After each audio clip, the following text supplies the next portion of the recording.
I need an M1 so that we can not have this very quiet little background noise that hums that we have to remove in our audio that annoys me to the nth degree. There's a million reasons I need an M1 Mac, but this one is clear and present. I can't wait. September. Who got the truth? Is it you? Is it you? Is it you? Who got the truth now? Is it you? Is it you? Is it you? Sit me down, say it straight. Another story on the way. Who got the truth? Welcome to Season 9, Episode 2 of Acquired, the podcast about great technology companies and the stories and playbooks behind them. I'm Ben Gilbert, and I am the co-founder and managing director of Seattle-based Pioneer Square Labs and our venture fund, PSL Ventures. And I'm David Rosenthal, and I am an angel investor based in San Francisco. And we are your hosts. Well, listeners, welcome to Andreessen Horowitz Part 2. We last left Mark and Ben in their instant messenger conversation in 2009 with the famous first words, "We ought to start a venture capital firm," and I was thinking the same thing. Yeah. I think that conversation was actually 2008. 2008. That makes more sense. Launched in 2009. Takes a little while. We'll get into it. It takes a little while to, set up a venture firm, raise the money. Wait, you don't just snap your fingers and have $300 million? Well, today, listeners, we will cover the next 11 years from the firm's founding to today. This is the story of the VC firm that basically changed everything in the whole landscape. Super high valuations, massive fund sizes, criticism for both of those things, becoming an investment firm and a media company, popularizing the message that former operators make better VCs than career investors do. I mean, David, reflecting back, it's pretty crazy that A16Z is only 11, 12 years old. Wild. Yeah, they became a big dominant force so quickly. To put it in perspective, they were founded 2 years after the iPhone came out. That's right. Pretty good time to start a venture capital firm. Perfect timing. Well, listeners, two things to highlight if you like the show. One is our Slack. And when I say Slack, I do indeed mean the company that A16Z made $3-ish billion investing in. Do you mean Tiny Speck? Oh, sorry. I do mean Tiny Speck. You're right. We've got a great discussion of these episodes, crypto, investment ideas, all good stuff with a community of 8,000 super smart people like yourself. Join at acquired.fm/Slack. And the Limited Partner Program. This is our members-only community where we drop special, for subscribers content. The most recent one was with Kyle Samani, who is the co-founder and managing director of Multicoin Capital. We talked with him about how to manage a crypto fund, how it's different than managing a normal fund, which very we'll talk different, about it turns on this out. show. What was his line? It was like, oh, because they have a hedge fund and a venture fund all doing crypto. And he was like, well, the demarcation is, if time to liquidity is more than 6-9 months or so, we put that in the venture fund. Oh, wow. Yeah, whole completely different universe. If you want to listen to that or any of the other LP show episodes or join us on our next upcoming Zoom call with LPs, you can click the link in the show notes or go to acquired.fm/LP. All right, listeners. Now is a great time to talk about a new partner of ours here on Acquired, Legora, the agentic operating system that is redefining how the world's best legal teams work. Yep. It's sort of obvious that AI is going to completely change the legal industry. I bet most of you listening have dropped a contract into some sort of AI chatbot out there. Legora took that insight and asked the question, what if you really built something with that power from the ground up for the legal industry? So the founders did exactly what great founders do, operate with obsessive customer focus. They embedded inside a massive law firm for months. They sat with the lawyers just watching how the work really gets done. And that's how you get features that customers love, like tabular review, where you drop in a folder of hundreds of contracts and it pulls every key term into a grid a lawyer can actually work with. Legora's bet here is interesting. Since it lets each lawyer handle more complexity, any given person can increase the quality of their work and do higher value work. And this means that the pie can grow even as each individual task takes less time. And they recently launched Legora Agent, offering greater intelligence and performance. The agent lets lawyers set an objective. Then it can handle the planning and the execution and delivery of the final product. Legal teams get to maintain full control and transparency since they're still involved where judgment is required. And Legora works where you already work. You can use it within Microsoft Word while redlining or drafting. The early Legora numbers essentially speak for themselves. When they have a head-to-head pilot with their top competitor, they win 70% of the time. Legora now has over 100,000 lawyers on the platform from 1,200 legal teams in 50 countries. And crazily, they went from 1 million to 100 million in ARR in about 18 months. Truly insane numbers. And that is the real test. Plenty of things demo well, but the question is whether a busy associate actually reaches for it during crunch time, or whether a partner trusts it before going into a conversation with a major client. If your legal team wants to check it out, whether you're a law firm or you're in-house at a company, you can learn more at legora.com/acquired and just tell them that Ben and David sent you. All right, well, listeners, as usual, the show is not investment advice. David and I certainly hold equity in some of the companies that we're going to talk about on this show, so please do your own independent research. None of this is investment advice. It is for informational and entertainment purposes only. And one other disclosure, I do have a new investing vehicle that I am super excited about. It is called Kindergarten Ventures. Woo! And it is a angel fund that I've started with my buddy Nat Manning, who's the COO of Kettle, a great company that we've talked about a bunch on this show. So as I said last time, a few of the Andreessen Horowitz GPs are small LPs in the fund. I don't think that has had any influence on... I've been keeping you honest. Yeah. I mean, Ben, you keep me honest here. I mean, I'm going to be pretty laudatory of Andreessen here, but I think I would have done that anyway. But you can keep me honest here. Well, David, congratulations. Exciting. You are moving from angel to super angel in the 2008 parlance. That's right. Pretty cool. And just like Ben and Mark originally, it's not just about seed investing. Really, it's about, in a large part, all the great folks on Acquired. We invest at any stage, any sector.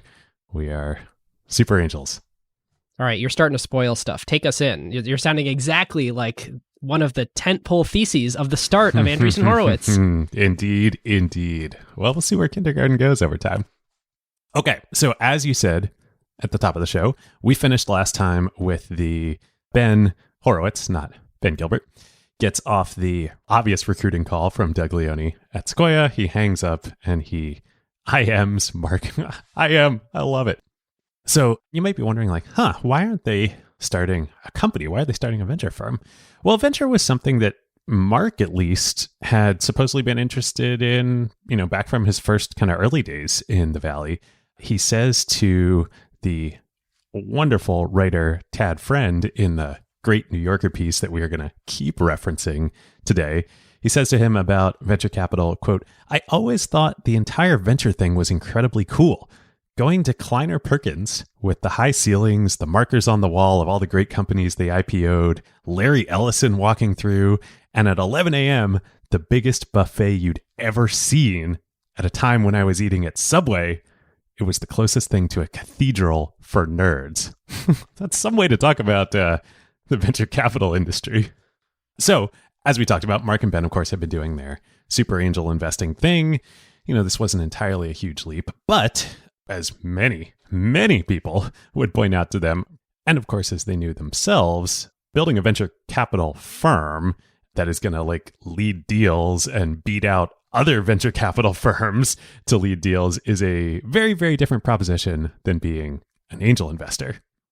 Yeah, I mean, in this angel investing they were doing, and we should say Mark and Ben did 36 deals together over just 3 years, so a deal a month, with their own money of, I think, about $200K of a max check size. They're pretty much not leading rounds. So they already don't have the dynamic of, needing to be the one to set the terms and come in. That is about to hit them in a big way of a total difference between coming in as a participating and versus lead investor. Oh man, I'll say, having now made the opposite journey, it is way easier and way more fun not to be a lead investor. But that's a whole nother story. But like we said, it's a pretty interesting and definitely contrarian time to start a venture firm. Here we are in, late 2008, early 2009. Of course, what's going on? The financial crisis. And so, most other VCs, and if not VCs, certainly the LPs, they're all like tucking their tails and triaging their portfolios right now. This is not about deploying more money or starting a new firm. Like Sequoia's literally just done the RIP Good Times presentation. It's kind of crazy to like think that, oh, we're going to go start a new firm right now. Yeah, it's wild. So here they are. And, obviously we've talked about the last time, the big thesis that they have that there is no bubble. They're kind of all alone in shouting from the rooftops here that, hey, like things are actually great in Silicon Valley. This is not like the dot-com crash. The financial crisis is actually only going to be great for Silicon Valley startups. And of course, they are right about all this, but pretty much nobody else is saying this. And Tad would write in the New Yorker piece later that A16Z was designed from the beginning to be a full-throated argument about the future. Of course, at a time when nobody else was making that argument. So they've got this insight. They've got the interest in VC and the drive to make it happen, to go build a firm. They're Mark Andreessen and Ben Horowitz, but they're still just two dudes. And if you want to pull off what they want to pull off, they're going to need a whole lot more than that. So they go to see who else but their old friend, Andy Rachleff. And Andy, by this point, of course, had stepped back from Benchmark, and he's teaching at Stanford GSB, and he has just made the jump to become an entrepreneur himself. He has founded Wealthfront. But of course, knowing Andy, there is nothing that gets him more jazzed than the idea of in the words of Howard Marks, that he uses a correct non-consensus bet. And that is obviously exactly what Ben and Mark are trying to do here. So Andy tells them, this is great. I love you guys. And I love this contrarian bet that you're making. But you want to be in the upper echelon of VC firms, and you need a strategy to break in.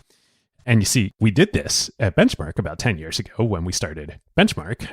And we've talked about this a lot on the show, but what we did at Benchmark was we counter-positioned against one of the two major incumbents at the time, which was Kleiner Perkins. Kleiner, as we've talked about, there was the Keiretsu approach to venture capital. All of our companies work together in different ways. It's sort of like, they're like a mesh network, and we sort of sit in the network as the capital provider, but they work with each other in all these different ways. Yep. And like, on the one hand, that was great.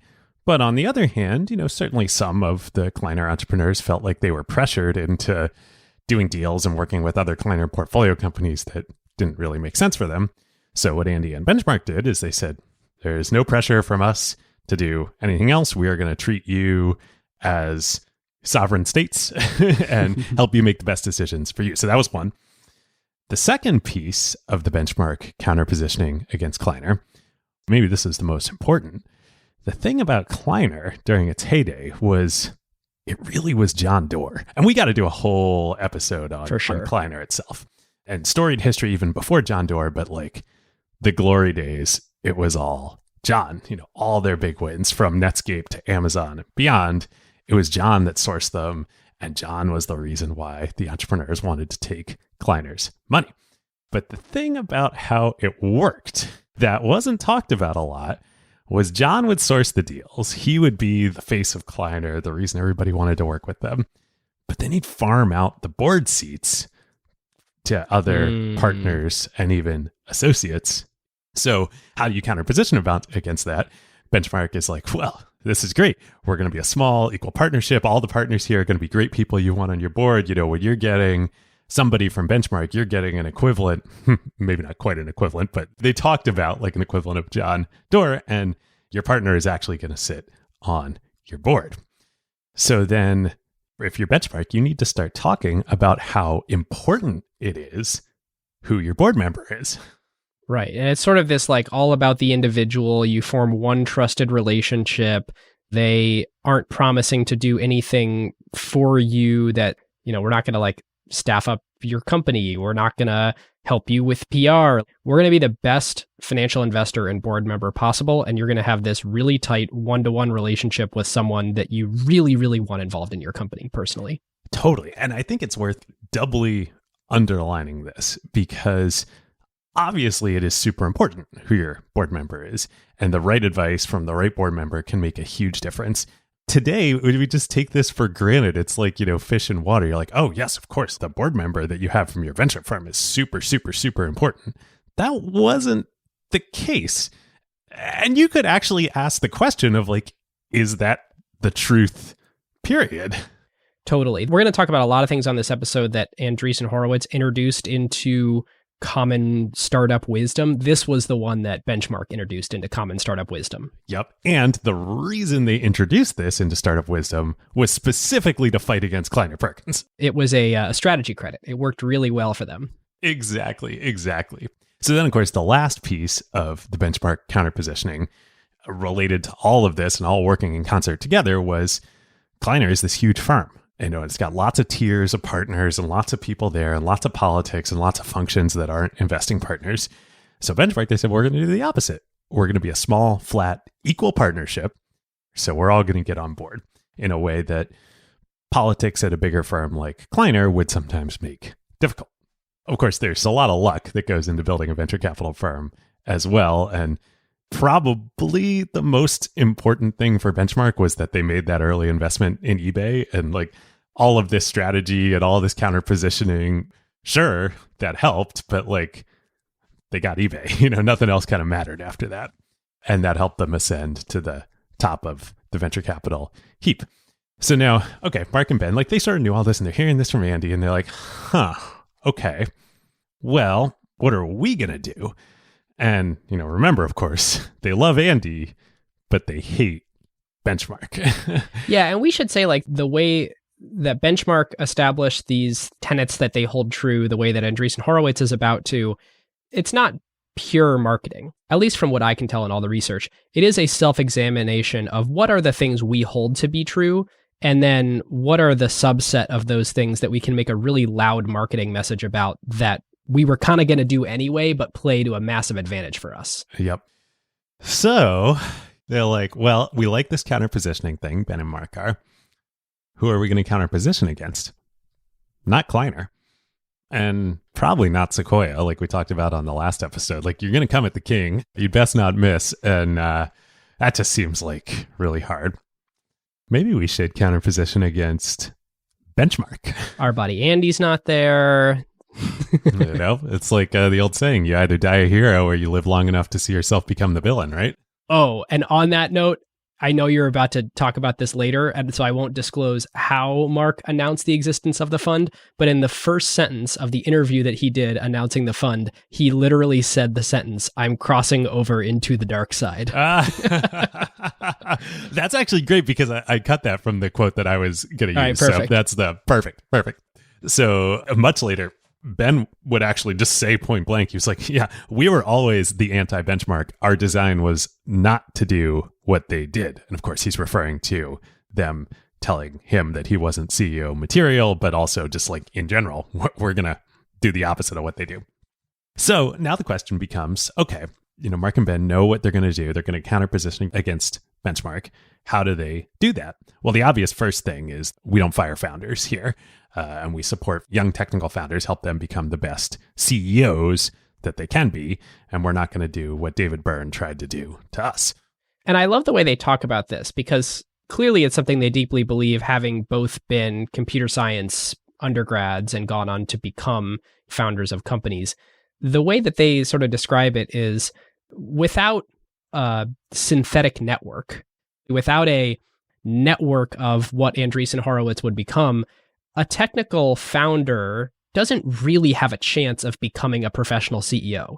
The pace of the company's growth is going to require a CEO network, a CEO's sort of understanding of how to organization build much faster than someone can develop those skills. So the thesis behind developing what would later become Platform, the entire VC ecosystem Platform teams, was really Mark and Ben saying, well, how can we synthetically create or simulate all the tools that a real professional CEO has if you are a technical founder, if you are the innovator, because their core belief, they believe that the innovator should be the one who is running the company. And if that is true, oh my gosh, there's all these problems that now we have to help them fix. Totally. Well, now think about how this all fits back into these various VC firms' strategies. So what was Kleiner's strategy for overcoming this? It was the keiretsu, Great. We're going to take all these founders and all these young companies, and how do we turbocharge them into being real companies and building their networks and doing deals? We're going to have them all work together, and we have the best companies, and so that's great. Now think about the benchmark strategy, right? Of like, we're going to position against Kleiner. What do you need if you're the benchmark strategy? You need CEOs who are grown-ups, who are capable of standing on their own and running the companies, because they're not going to get a lot of support on that front from benchmark because it's just the partners. So now it starts to explain some of the behaviors here over the past few decades. You show me the incentives, I'll show you the behavior. Exactly. Okay, so they start thinking about this. They're like, what are we going to do? Well, we want to raise a big fund and we want to be a big firm. We're going to have a lot of management fees associated with that. And we, Mark and Ben, we don't really need the management fee income streams. We've made plenty of money and we're used to, as being entrepreneurs, not VCs, not getting high ongoing salaries. Lumpy cash flows. Exactly. So what if we take all these management fees and we staff up? We build a platform at Andreessen Horowitz. So 2.5% of $300 million is $7.5 million a year. That's a lot of money. Right. And classically, when people say 2 and 20, it's 2% on average for the lifetime of the fund. So you can sort of say, in the back half, we're not going to be doing as much active work on this particular portfolio. So we'll take 1.5 at the front end. We want to take 2.5 to balance it out. But yeah, David, you're right. It's like, gosh, if we're not paying ourselves, which we should say for at least the first 2 years, Mark and Ben did not take a salary. We got a lot of cash we can spend on stuff.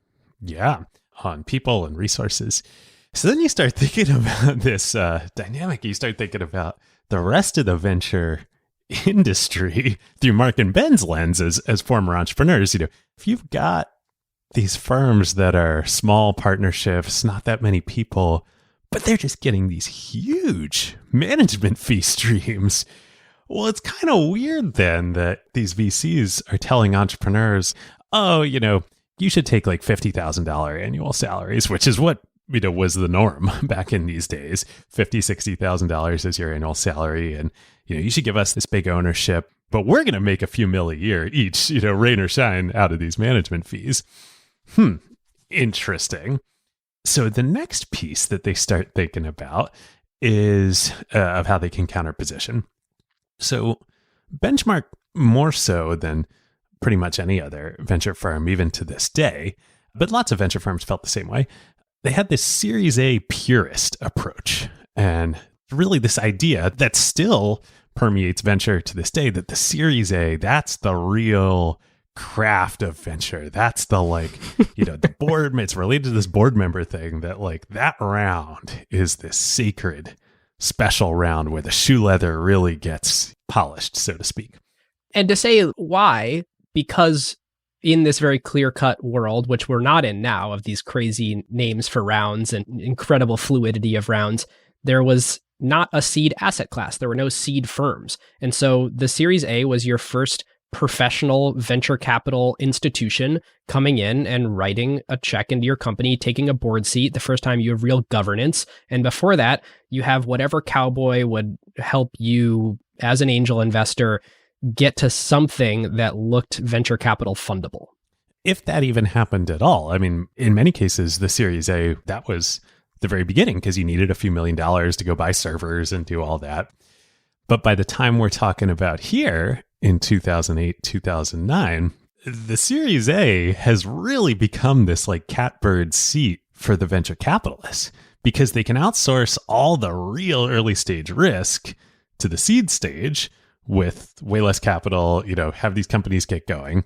And then once they kind of start to show product market fit and a lot of the risk has been removed, then the Series A venture firms can come in, lead a round, and there's still all this, sort of hangover baggage with the round where it's it's the norm that whoever leads your Series A is going to get a huge ownership percentage in your company, 25, 30% ownership. And it turns into this total bonanza for the venture firms who aren't really taking that much risk. So Mark and Ben are Well, what if we say that Andreessen Horowitz will do any round at any time? We'll do seed. We'll do lots of seeds. And we won't take board seats in the seed investments. And you don't need that much capital. We won't give you that much capital. And we won't take that much ownership. And then we'll do Series A's, sure. But we'll also do Series B's. And we'll also do growth rounds. So listeners who are not professional venture capitalists listening to this, it kind of sounds like, okay, cool. Yeah, like they'd have a different strategy. They don't focus on a stage. They just focus on lots of stages. And for anyone who has raised a fund before, you will know how insane this sounds. Like what venture capitalists classically pitch to LPs is our sweet spot investment is this. It is a company that looks like this. It is a stage that looks like this. It is an ownership percentage that looks like this. It is a check size that looks like this. And it's a set of governance rights that generally look like this. And we intend to do that 20 to 40 times. And that is how we will construct our portfolio. And so therefore, there can be a bunch of different variations among the companies as they go along. There'll be winners, there'll be losers, but they'll all kind of start out like this. So that's what you're buying. And by starting a venture firm and being like, we're like stage agnostic, we're governance agnostic, it's just like, so wait, sorry, what's the thesis? Totally. It seems crazy. But, again, they look out at the ecosystem and they're like, wait a minute. There's these super angels of which we've been them. We're doing great. We're cleaning up on Twitter and Facebook and LinkedIn and Zynga, I think. Groupon, like all of these companies. We're in them. We're doing great at seed. Why on earth would we stop that? Then they look downstream past the Series A. There's a whole set of venture firms at this point in time that all they do is they just ride the coattails of Sequoia and Benchmark and Kleiner. And they say, what Series A's did they do? Great. We're going to come in. We'll mark it up like 2x at the Series B. We'll ride along. And they're doing great. And so Andreessen's like, Andreessen Horowitz, they're like, we can blow these guys out of the water. Then they look across even further and they're like, whoa, there's this whole other asset class out there. There's like, I'm talking about like Summit and TA and Silver Lake, which is going to come back up. Now those guys, they're deploying a lot of capital. They're getting less multiple returns, but like the dollar returns that they're generating are enormous right now. In pretty short periods of time with very, very protected downside. So like very low risk, low multiple, but fast return, big dollar amount investments. Totally. And they don't even pretend to offer any of the stuff that like venture firms pretend to offer. So like, okay, great. So this whole set of things, we're going to build a big firm. People-wise, we're going to use the management fee resources to build out platforms to help technical founder CEOs become CEOs. And they would later call these networks, like each individual function, recruiting or finance or acquiring enterprise customers. They call these networks at the firm. Yep. So we're going to do that.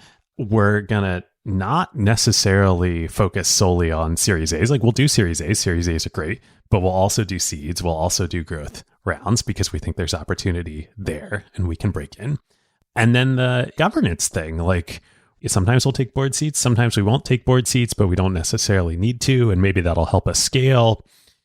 I would say all of that collectively becomes the counter positioning against Benchmark, and it works to varying degrees. Like on the whole, it works great. There are a few specific things that don't work. So like the seed and the governance in particular, I think these are good ideas and they work now, but at the time, they sort of inadvertently leave a pretty big flank exposed to old school VCs here, which becomes this signaling effect. And this became talked about for like 5 to 7 years after this was an issue. Oh my God, people are still talking about this like 3-4 years ago, which is insane. All right, so what is it, David?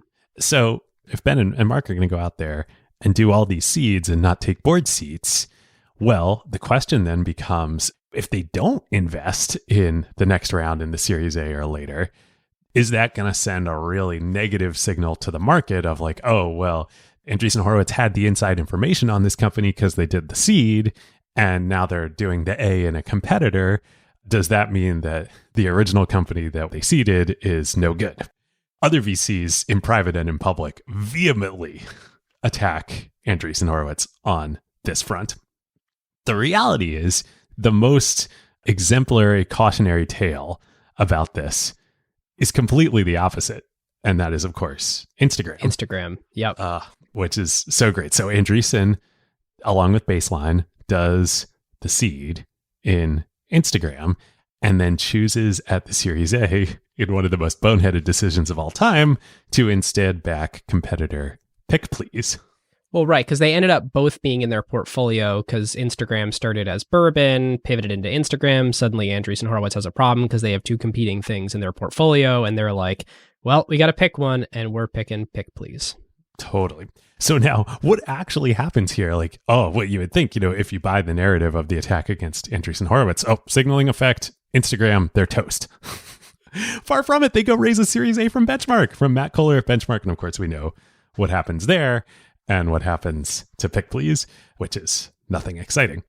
So the reality is the signaling effect kind of works more against the VC firm than against the companies. But, hey. So, David, we've got this thing where the innovator should be running the company. Andreessen Horowitz is going to have all these networks that are going to augment that innovator and give them a CEO-like, resources at their disposal so they can really be the professional CEO and the technologist who brought it into the world. They're going to spend a bunch of management fees to make this possible. They're going to raise a pretty big fund for the time, $300 million. They're doing wacky stuff with portfolio construction. Okay, so all this is great, right? They've got this great theory, the grand unified theory of counter positioning and market entry strategy into the venture industry, blah, blah, blah. All good. But Andy's like, look, guys, there's this one other thing, which is the reality on the field. I've done a bunch of research here, since I joined the faculty at GSB, and I've concluded, with data proved what we all knew all along, which is that there's a very small finite set of companies that get started in the Valley every year that actually matter. And it is a blood sport to win the lead position as an investor in those companies. And you're fighting against Benchmark and Sequoia and Kleiner, and you can counter position all you want, but you're going to go fight against John Doerr, and you're going to go fight against Bill Gurley, and you're going to fight against Moritz and Leone and all these guys. And how are you going to win? Just like, the Mike Tyson quote, you've got your plan. You're going to, it's going to work until you get punched in the mouth, and they're going to punch you in the mouth. And how are they going to punch you in the mouth? Well, they're going to say things like, yeah, Mark and Ben, Mark invented the browser, and that's great and whatnot. But, they haven't been VCs. They haven't been board members. They haven't been professionals here. But the other thing that they're going to say, and that's going to cut way deeper for you guys, is they're going to say that you guys don't have staying power. As Don Valentine would have said back in the day, obviously not about Mark and Ben, but he would have said, where are the monuments? What's Netscape? What's Opsware? You guys have built these good stories, good companies. They're not around anymore. Who's using Netscape? Nobody. So you talk this big game, but where's your eBay? Where's your Cisco? Where's your Oracle? Where's your Google? They aren't there. You want to work with us? We've got those monuments. So there's this great quote from the Fortune cover story when they launched the firm. But there's this quote in there. It says, just 5 years ago, Andreessen's image was more that of a smart, amiable billionaire playboy who dabbled ineffectually at technology's fringes. He seemed more Paul Allen than Bill Gates. Then, in the same piece, this is from the launch of Andreessen Horowitz. Think about, who was placing these quotes. There's a quote from Steve Case. Somebody ginned up Steve Case to give a quote here. Mark is like a rock star who had his first album hit big, and then the next ones were not quite the same. Ooh. Whoa. Ooh. Brutal, right? They're getting punched in the mouth. Hard. Wow, those are brutal. So, David, you're implying then that in this punch you in the mouth landscape that's going on, the journalist is doing research for the story, and they just get connected with people who are going to, from day one, right out of the gate, beat the crap out of Mark and Ben's accomplishments. Yeah, I'm sure Mark and Ben and the great people they were working with on the PR side, which we'll get into in a sec, they weren't the ones that pointed people to this quote. The Steve Case thing is interesting, too, given that Mark reported to him for 9 months as the CTO of AOL. Totally. There's actually another sentence to the quote where it really softens the blow. Something like, people have a lot of respect for him that he's persevered or something like that. Right. But the point, the damage is done here. Yep. So they're like, We're going to have to deal with this. Fortunately, they know somebody who knows a thing or two about punching other people in the mouth. And that is their other old board member from the Loud Cloud Opsware days, the original OG Hollywood super agent, Michael Ovitz. Yeah.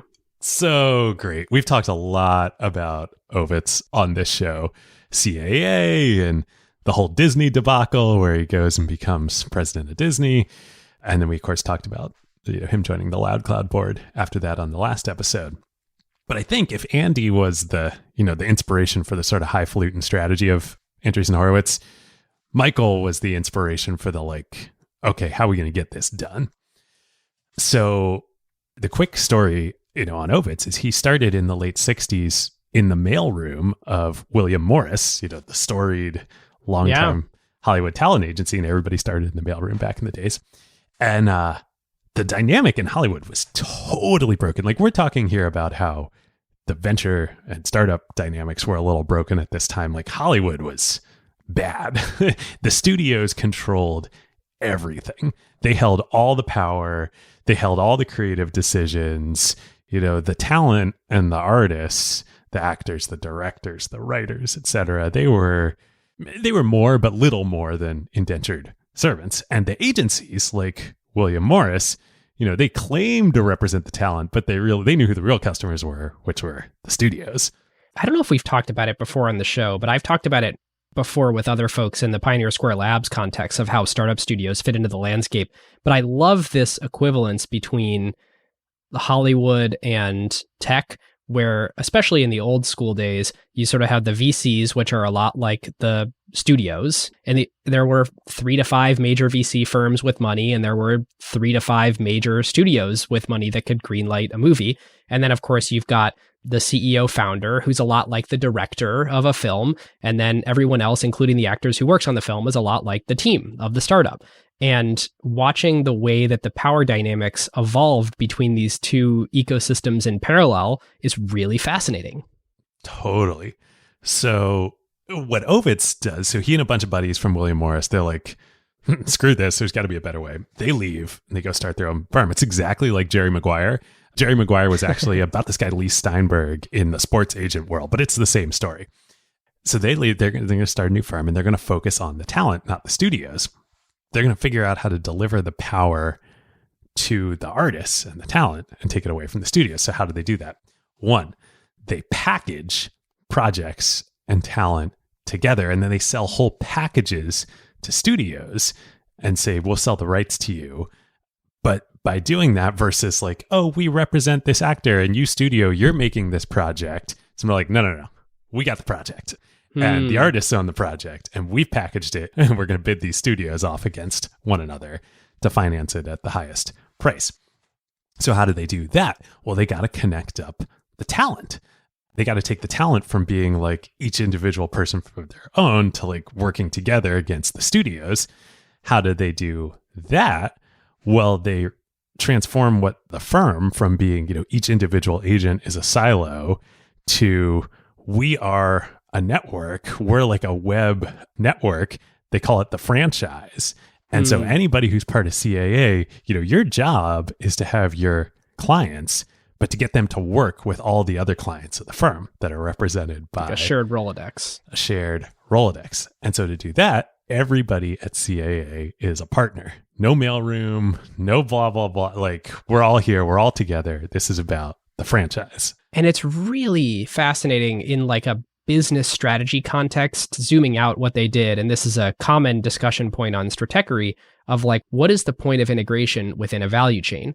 And what it used to be was at the studio level, because that's where the money would come from. And then they would get to aggregate all the resources together using their money and the fact that it wasn't that competitive because there were very few people that they were competing against and they knew them very well and nobody wanted to lose their power.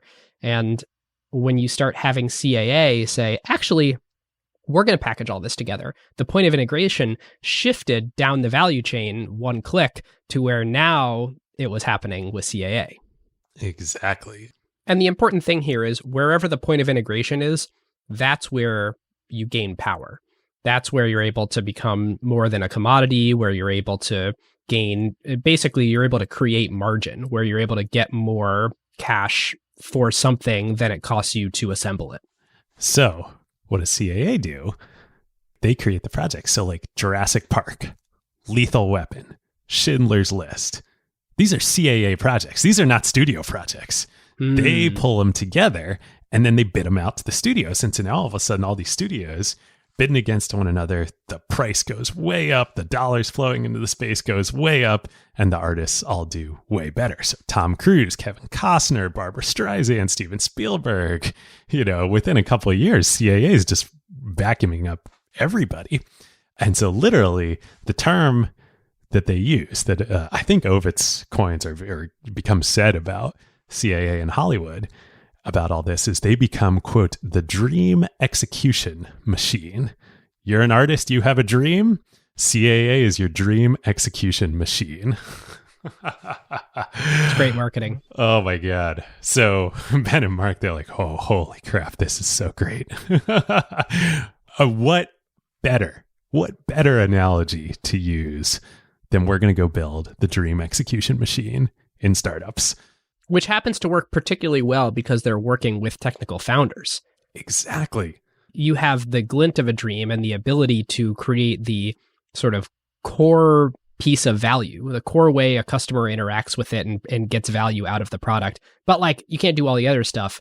We are the dream execution machine. You should come to us. Yep. They're just like a director or a great actor or a great writer, etc. So the sort of last unwritten, but it didn't need to be written principle at CAA was take no prisoners and we're going to burn the old system to the ground. Like F all of those people. And of course, Ben and Mark have that same ethos about the venture ecosystem.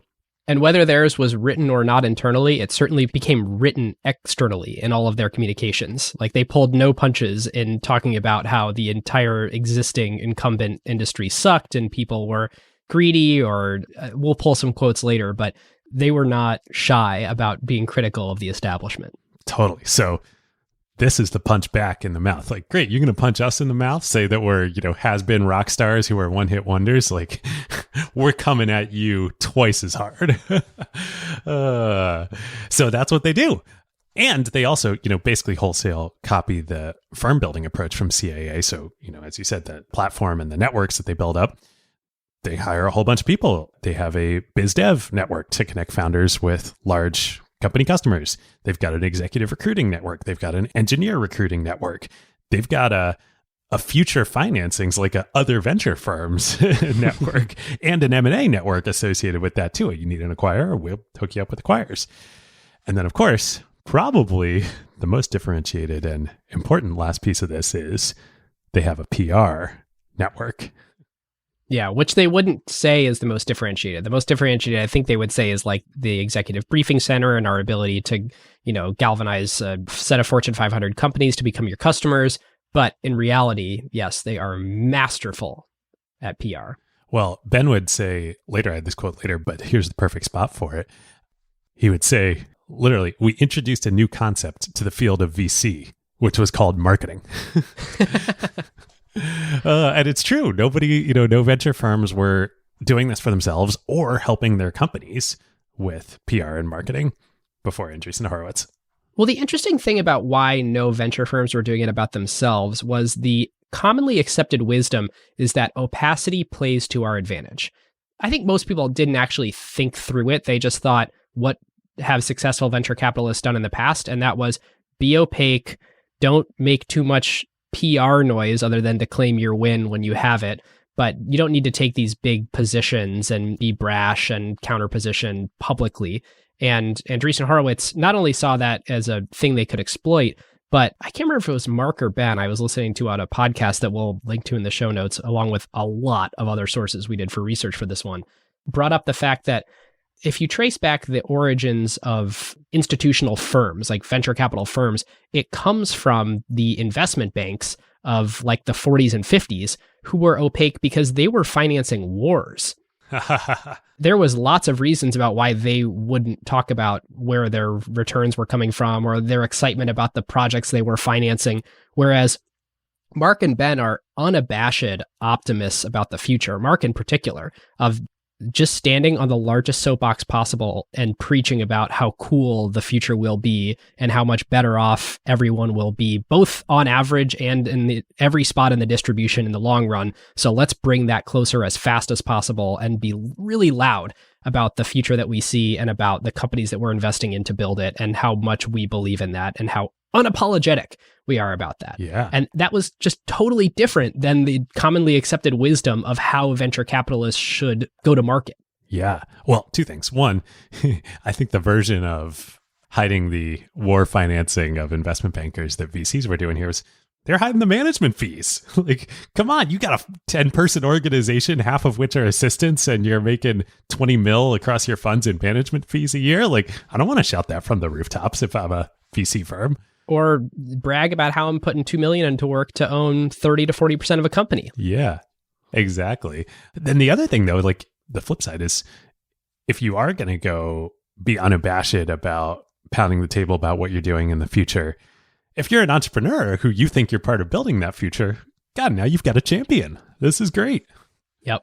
So there's one other person along these lines that they go see before launching the firm, which is the number one, hands down, best PR person in Silicon Valley at the time, Margit Wenmakers at the Outcast PR agency. So Margit had co-founded Outcast, and they had all the best clients, like all the best clients, Facebook, Salesforce, VMware. And they worked with them from like the time they were nobodies still up through, being huge companies. Amazon, they did the Kindle launch and may to this day still work with the Kindle team.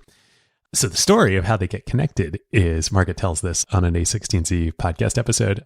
She says that one of the companies that Mark and Ben had been angels in wanted to work with Outcast, but Facebook blocked it and said it was a conflict and wouldn't let Outcast work with them. So Mark had just joined the board of Facebook, and he gets involved in trying to smooth this all over. And he's like, wow, Margit is really amazing. And I see at Facebook, like what she's doing there. So he gins up an excuse to get her contact info, calls her up, supposedly to talk about this situation, and instead brings her to the creamery in Palo Alto, sits down with Ben, and they just like talk the whole time about how they're going to launch a venture capital firm. I've got another project for you, which is great. So Margit's like, okay, we work with venture capital firms. I can do this. What are you going to call the firm? And they're like, we're going to name it Andreessen Horowitz. She's like, that is a terrible idea. You're talking about this big game about how you're going to be a franchise. You're not going to be about the partners. It's all about the entrepreneurs in the network. And you're literally going to put your own names on the door. Like, are you serious? And they're like, no. It's not what you think. We did a whole big branding exercise about this. We hired a big branding firm. We did all this work, and we decided we need to do this for two reasons. One, Mark Andreessen is a known quantity. He invented the browser. It's already a brand. Right? It's already a brand. He's already a brand. So we can draft off of that to get going.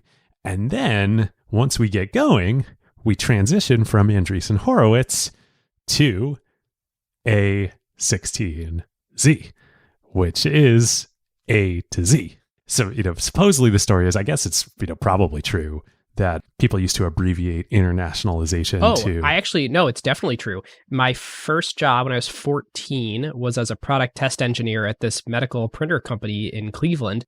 And I did not know that. That's awesome. We're learning some Ben Gilbert history. Yeah. And I did some internationalization work, which you only need to type that once before you're like, well, I never want to type that word again. And that is abbreviated I18N. So people really do this. Absolutely. And there's another one, I think it's localization, might be L something N, L16N or L11N, something. I can't remember how many letters, but yeah. Interesting. So they're like, well, it's perfect. It's kind of a geeky reference. Super esoteric. Super esoteric, but it's A to Z. And we're going to do A to Z at Andreessen Horowitz. We'll do any round, A to Z. This is great. By the way, you'll get a heads up that Mark and Ben are going to step back from the firm when they actually formally change the name to A16Z. I was looking for it in this most recent visual refresh that they did. I'm like, oh, is it time? Are they actually flipping it to A16Z? Mm-hmm. But nope. The official logo, as you'll see on the art for this episode, is still Andreessen Horowitz. Still Andreessen Horowitz. Interesting. It's got to be coming. I mean, all across the website, everywhere, and on all the media they do, it's A16Z. It's not Andreessen Horowitz. Yeah, but, it's still the unofficial moniker. Still their baby. So there's one other benefit about the name, which we know very, very well at Acquired. They're going to be listed first in the phone book. Yeah, so, huge advantage. Huge advantage. I mean, it literally is a huge advantage. Anytime that a reporter's writing a piece about them, talking about various venture capital firms, as much as not, they're just going to alphabetize stuff. And who's going to come first? Andreessen Horowitz is going to come first. We happen to be just very lucky that podcast clients are not terribly sophisticated in how they do sorting. And so whenever you subscribe to a show, it just displays them in alphabetical order. Totally. So Market's like, yeah, all right, whatever, fine. All right, you guys have done a lot of justification to put your names on the door. I won't argue with you. Rationalize. Great. Yep. But what you need to build up hype and you need a cover story. So what do you want to do? What outlets do you want to go on? Where's your cover story? I can get you whatever you want. What do you want to do? So February of 2009, Mark goes on Charlie Rose. Even 15 years later, it holds up really well. Yeah, it was really good. So landing Mark on the show when there's no reason for it's not like he has a new company or anything. Like there's no. In fact, the funniest thing is that I tweeted this from the Acquired account last night. There's some point where it brings up the little like title tag underneath and it says Mark Andreessen, I think it's founder. Yeah, founder Ning. And you're like, founder of Ning? Like it was true at the time, but like, did anyone care about Ning? Not really. That's the best you can come up with? Yeah. We should be clear. Like he is on the board of Facebook. Like he's like involved in some like stuff that's going crazy. He's an investor in Twitter and Twitter is in like its third month of like vertical line growth. He's not just the Netscape guy. He's involved in something that these companies that are part of a cultural phenomena at the moment. Totally. Still, it was a pretty big win for Outcast to get him on the show. So Charlie starts off and says, when we interview people like you, we always have to ask the question, what's the hottest idea there in Silicon Valley? What's the next big idea? So Mark replies, well, maybe this goes off track from your question. He's great at redirecting. He's obviously had some training. But I think the hottest idea is that innovation is actually alive and well. Remember, this is February 2009. But look, there are a lot of people out there who are arguing the other side of that. So he's already setting up like, we are the champions of innovation. Only we can save you. Then Charlie asks him about rumors he's been hearing that Mark is starting a venture capital firm. It's like rumors you've been hearing. This is why he's on the show. Like, totally generous of you to give him rumors he's been hearing from Market that you are starting a venture capital firm. And you have to realize before you finish, like I think it is worth planting this seed. I watched this interview because I was reading an article and I was like, oh, this article says that he announced it on the show. Like I should go watch the Charlie Rose interview where he announces it. And I start watching it and like I get 20 minutes in and I'm like, this isn't about Andreessen Horowitz. And then I remembered like exactly what you opened with. Obviously, it wasn't a brand yet. He wasn't known for being an investor yet. And so if you're making the pitch to Charlie Rose of you need to have this guy on the show, Charlie's throwing Mark a bone by letting him mention his new project to galvanize it on this show. And so, of course, it only occupies 3 minutes of a 50-minute interview. So Mark replies with, as he said at the top of the show, yes, I'm going to the dark side. But then he says, so I'm creating a fund. And as you know, our claim to fame is we've actually been entrepreneurs. We're by entrepreneurs for entrepreneurs. We've done it. We've been on that side of the table for a long time. We know what it's like. Yet another way they're counterpositioning. It's like, oh my gosh, these professional investors out there, you don't want to work with them. You want to work with us because we've been in your shoes, which is now like the dominant dogma that VCs feed to founders. And then just kind of uncommon. Like they were the first. You heard it here first on Charlie Rose. Yeah. Yeah. It's actually really funny. Did you get to the part later in the episode where they're talking about like various new seed stage companies in Silicon Valley? And Mark starts talking about this really interesting guy who's starting a company and he's proven demand for it. Yes.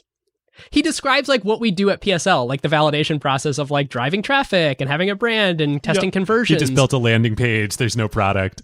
Did you get to the part where he says who it is? Yes, it's Andrew Chen. It's Andrew who would Chen. become his partner 10 years later. So great. So great. And he's like trying to remember, oh, what was that guy's name? Right. Oh, he pitched me on this thing. I think he's getting close to having a round that's coming together. Good for him. And of course, like this is pre-Uber. Like Andrew hadn't even done the growth thing at Uber yet. Oh, so great. These artifacts of history. I just love them. It's like when Don Valentine holds up the resume and it turns out to be Alfred Lin's. Like it's like that kind of reference. It's one of those moments. Totally. All right, listeners. Now is a great time to tell you about a longtime friend of the show, Vanta.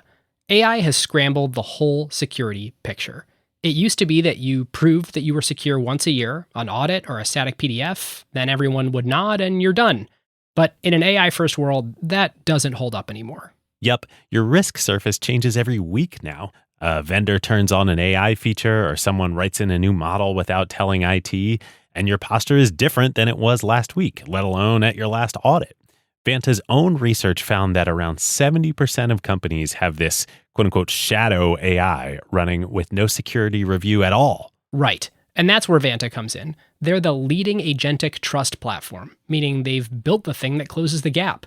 And the way that they close that gap is Vanta Agent. Think of it as a GRC engineer, that's governance, risk, and compliance, except that it's software and it doesn't sleep. It finds the issues, drafts the fixes, and cuts the time that you'd spend on vendor assessments in half. In half! Which is exactly why more than 16,000 companies today run on Vanta. Companies like Ramp, Cursor, and Snowflake all stay audit ready and catch the risks that crop up between audits across every vendor, every AI tool, the whole environment. And that's the real value. Trust has to be continuous now, which is why Vanta automates your security, your compliance, and the work to earn and prove trust. We're huge fans of Vanta over here, and literally hundreds of acquired listeners have become Vanta customers at their companies over the years. So you can get $1,000 off Vanta at vanta.com/acquired. That's VANTA.com/acquired for $1,000 off. And just tell them that Ben and David sent you. So the actual big cover story reveal, as we've said, July 2009, cover story, Fortune magazine. Marcus, I think, not barefoot in this one on a throne. I actually didn't see what the image was. I'd be very curious. I'll look it up while you talk. Great. They announce, Andreessen Horowitz, $300 million fund, which was very large at the time, especially for a first-time fund. The piece starts off with the old Netscape email story about that we told last time about Ben emailing Mark about the launch back at Netscape, and Mark replying like, "Next time, do the effing interview yourself, F you, Mark." Yeah. And then this is where the quote from Mark of "This is why I should not run another company" comes up, which of course, like, this is the perfect, oh yes, we're starting a venture capital firm because I shouldn't run another company, ha ha ha. Perfect. So the cover image is this like pretty hokey Uncle Sam gag where it's Mark pointing at the camera and it says, "I want you to get the future." And David, I'll hold it up so you can see it here in the camera. Oh my God, that's so great. I want you to get the future. So prescient, given that future would be the future for them. That's awesome. Okay, so a couple quotes later in the article. First, quote, "Entrepreneurs are sure to be attracted to Andreessen," drafting off the Andreessen brand here, "who expresses more kinship with founders than with his peers in the finance world."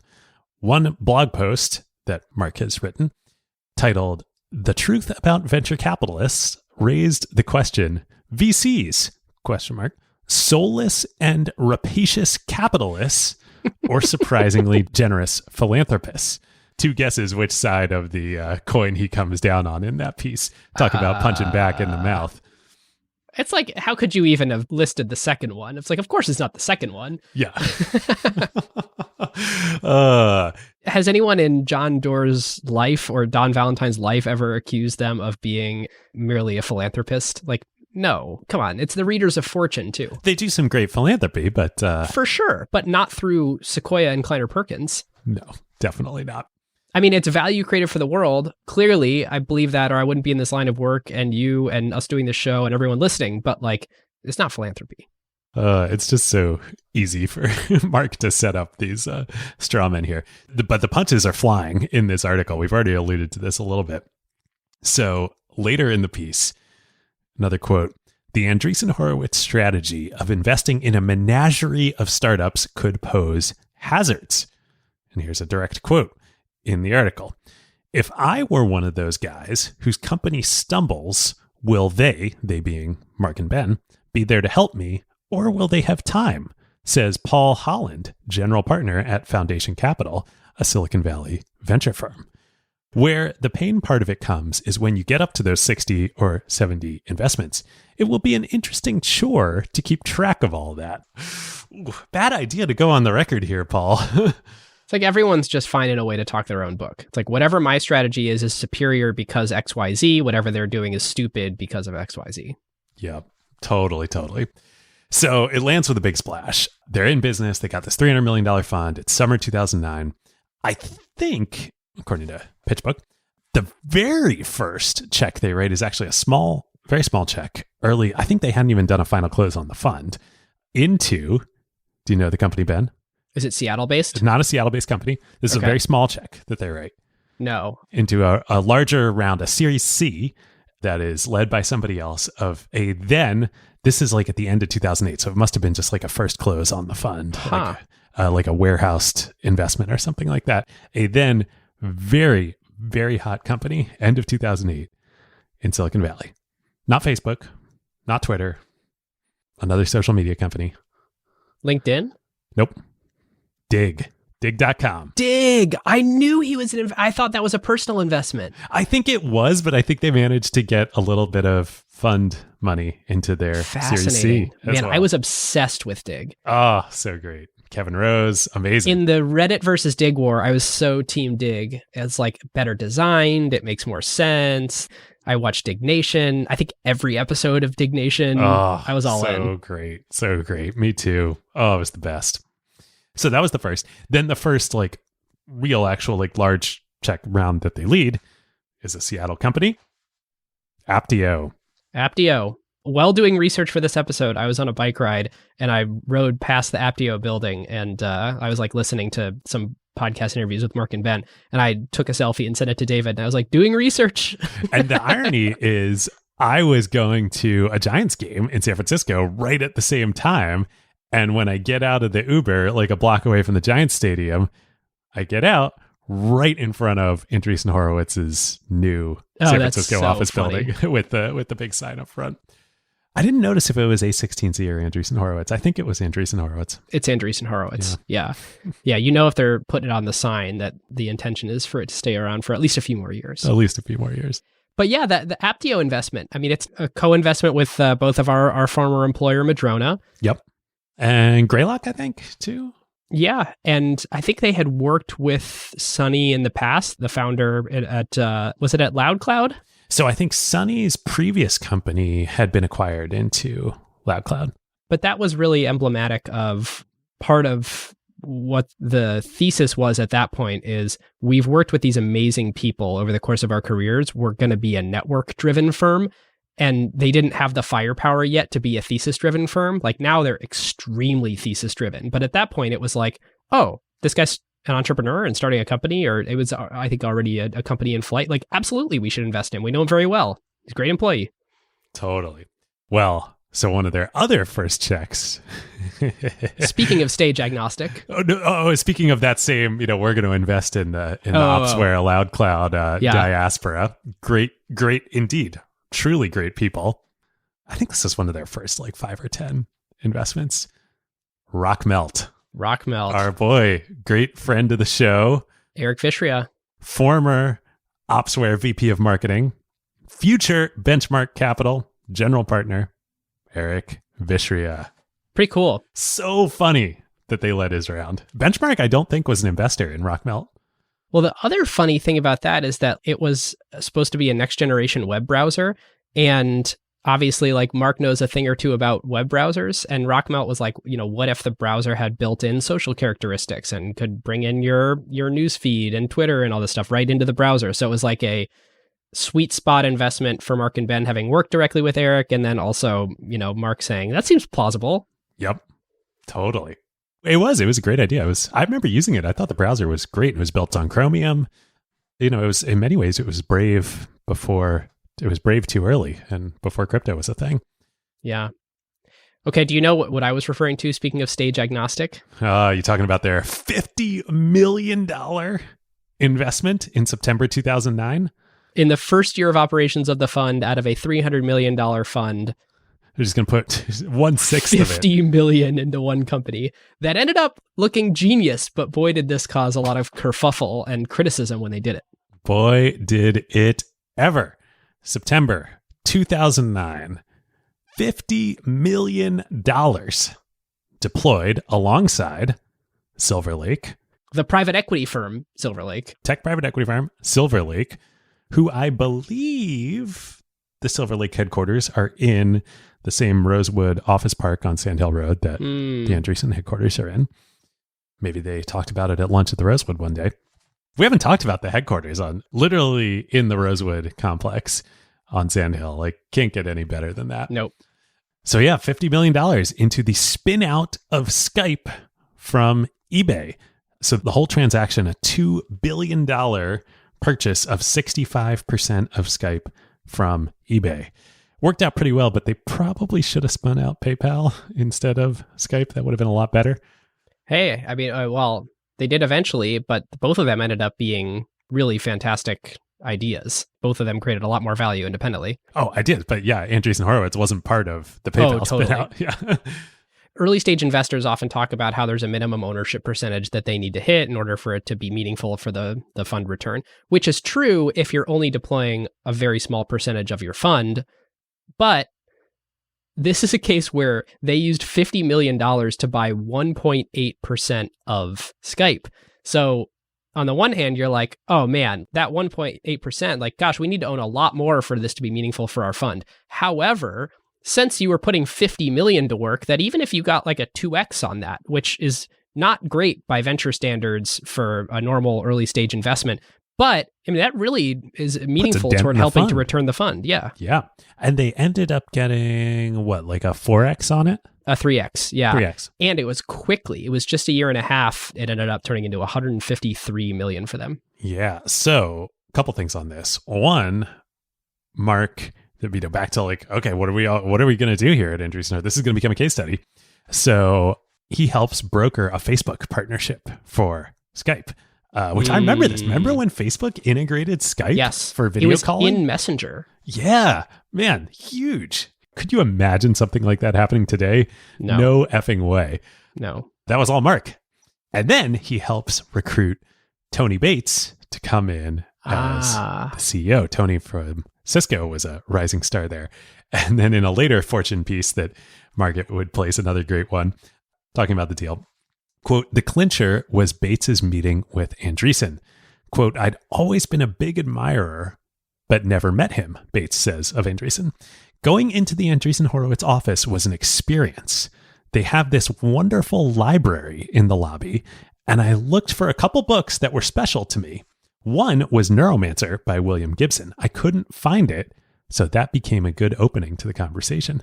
And I think it's Mark's personal library is the library in the lobby. But you can just see the whole mystique, the firm, the franchise, all of this being woven together here. Yep. And it's happening in public, in Fortune magazine. In the press. Yeah, so great. Yeah. There's another great little end of this story, which is there's a blog post where Ben Horowitz said that the Skype deal generated a tremendous amount of controversy for us. That controversy ended this morning. And of course, this is when the deal gets done. What was it, $9.5 billion that Microsoft acquired it for? I think 8.5, somewhere in that neighborhood. Oh, 8.5, that's right. Still, pretty nice, quick return. Unfortunately, shortly after this, right around this time, I don't know, I keep saying the biggest mistake in the firm's life, but the reality is Instagram only got acquired for $1 billion. Like, there were two mistakes. One, Andreessen screws up not continuing to invest in Instagram. Two, Instagram sells to Facebook for $1 billion. Versus $200 billion, $500 billion, some massive company inside of Facebook that it is today. Totally. So sad. So that was March 2010. Fortunately, though, also in early 2010, They make a great decision. Wait, David, I just have to pause for one quick second and say Instagram was definitely not their biggest miss ever. Their biggest miss ever is definitely Uber, right? That's coming. Don't worry. Okay. Yeah, no, but you're right. Not the biggest miss for Andreessen, but Silicon Valley's biggest miss of the past 15 years was Instagram being sold to Facebook. Accrued to Facebook shareholders, but not the rest of the venture ecosystem. Totally. That's a whole nother rabbit hole that we've been down many times. So a great decision that they make in early 2010 is they lead the Series A of Okta, the identity company, which they would then own, 18% at IPO, I think? Yep, they owned just a hair under 20% pre-money at the IPO before the IPO cash came in. So that, and what was IPO valuation was $6 billion, is that right? $6 billion, and today it's, 33 billion? That company's continued to just be a monster. Yeah, so, and this is out of a $300 million fund. So at IPO, their stake was worth, call it 1.5 to 2 billion. Yeah, at IPO. At IPO in this one company. And if they've held to today, which it's unlikely given it was a fund one for them, and totally. And I'm sure, they distributed over time, so they probably captured some of this upside, but just as a thought exercise, 20% of, or 15% of, that's 5 billion ish? Ish. Yeah. Not bad. Not bad. And Okta, this is another one that like Mark talks about publicly as we were totally laughed at. Identity providers were a thing already. And like Microsoft with Active Directory, like it was owned. But the CEO of Okta, Todd McKinnon, had this like big thesis around the shift to the cloud means that there's time for a new identity provider. There's room for a new person to come in, and none of the incumbents are going to be able to react to it. And Mark always talks about that, like, this is the kind of thing that we loved hearing when there's like a rearranging of the technology paradigms that are used. And right now it's just by a small select set of people, but over time, everyone will shift to the cloud. But yeah, he said they were totally laughed at for doing the Okta deal because it was very against collective wisdom that would be successful. Well, two things. One, it even goes deeper than that because Tim Howes, who was early Netscape guy and then co-founder of LoudCloud with Ben and Mark and Sikri and everybody, he invented LDAP, the directory access protocol. So they knew a lot about this. And then the other thing, just everything you said reminds me of the classic Sequoia question, the why now? Why now? Well, it was a great why now for Okta. The cloud was changing everything. There were like a lot of companies around this time, and even for the next 5 years, where just saying, hey, we're going to do a thing that's already sort of a settled frontier and a very settled frontier in the on-premise world, but we're going to bet big on cloud and we're going to architect it in such a way that like we're not even compatible with the on-premise world. If they mistimed the enterprise shift to cloud, the whole thing would have gone under because there would have been no way to be. I'm thinking specifically of like a Snowflake, the cloud-based data warehouse. You had to be binary in your bet and say like, we believe in this thesis at this timing. And obviously with Okta and Snowflake, it paid off. But, with other cloud bets like LoudCloud, it did not. The timing was not right. The why now was not great. Well, actually, it was great. It was a good story. It just didn't play out well. So they're spending money as, let's see, maybe their VC enemies would say drunken sailors, maybe would be a good term at this point. We're in like the early parts of 2010. They've done 50 mil into Skype. They've done all of these deals. They're doing tons of seed deals on top of it. It's a lot. They're almost out of cash, and they're reserving half the fund for follow-ons. So they only have 150 mil of new money to deploy. So they're like, we got to go raise another fund. And so this actually just came out recently. I saw this in, I forget which publication this was in, but a quote recently that Ben said this is a quote, Horowitz said in a recent Clubhouse interview that when the duo were raising their first investment fund of $300 million, a big sum for a VC firm at the time, indeed, Andreessen told him they needed to raise a second, much bigger fund right away. And here's a quote, in fundraising and in venture capital, strength leads to strength, Andreessen said, according to Horowitz. It's so true. Oh, it's such boy, a good strength point. leads to strength. It's so true. It's so funny, and it's so true. Have you read the Michael Mauboussin paper on persistent differential returns by asset class? I have.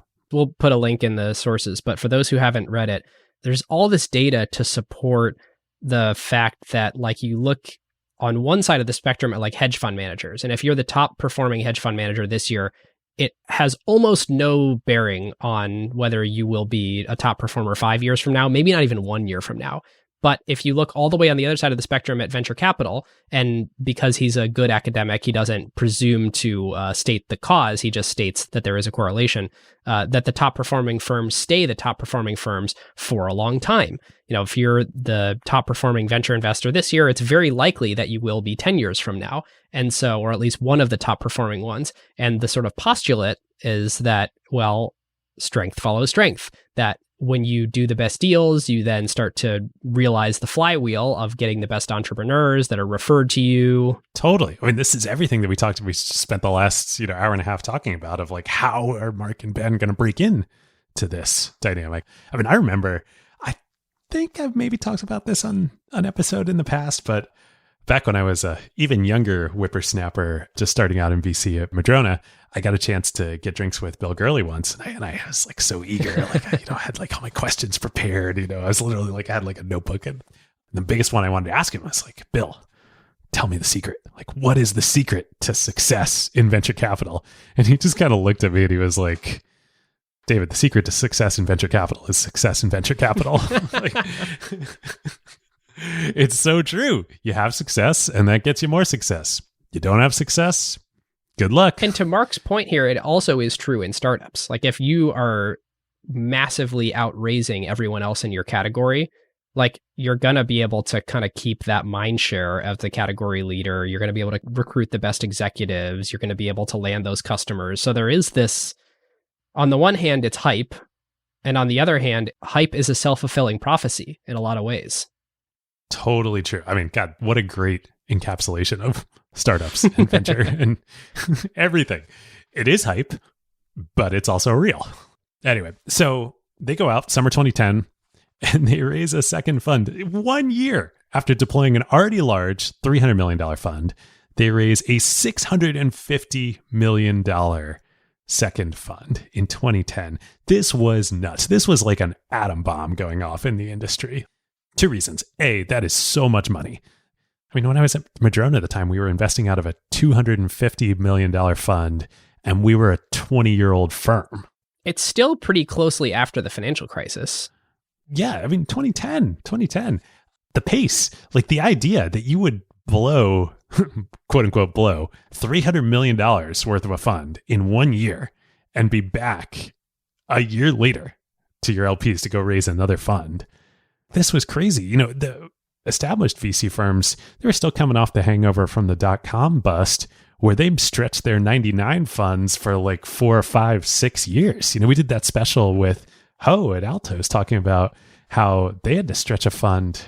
God, how long was it? Like 6, 7, 8 years before they could raise their next one. So this is just like wild what's happening here. And the press eats it all up. Now, the other thing that raising, now having almost $1 billion in capital under management, gives them is even more management fees to go out and recruit more people. So this is when they go back to Margit, who's been just doing a bang up job for them on PR. And they're like, hey. Which we should say, when you say a lot, like this is $16 million of new fees coming in every year, or about 15. So like you got a budget. Wow. You got a budget. How about you leave Outcast and join Andreessen Horowitz full-time? Now, this wasn't totally crazy because she had already sold Outcast to a holding company. So she had co-founded it, but it had been sold and they had just brought in a separate CEO. So she comes and, full-time joins as head of marketing for Andreessen. No venture firm had a head of marketing before this. They also bring on Jeff Stump to run talent.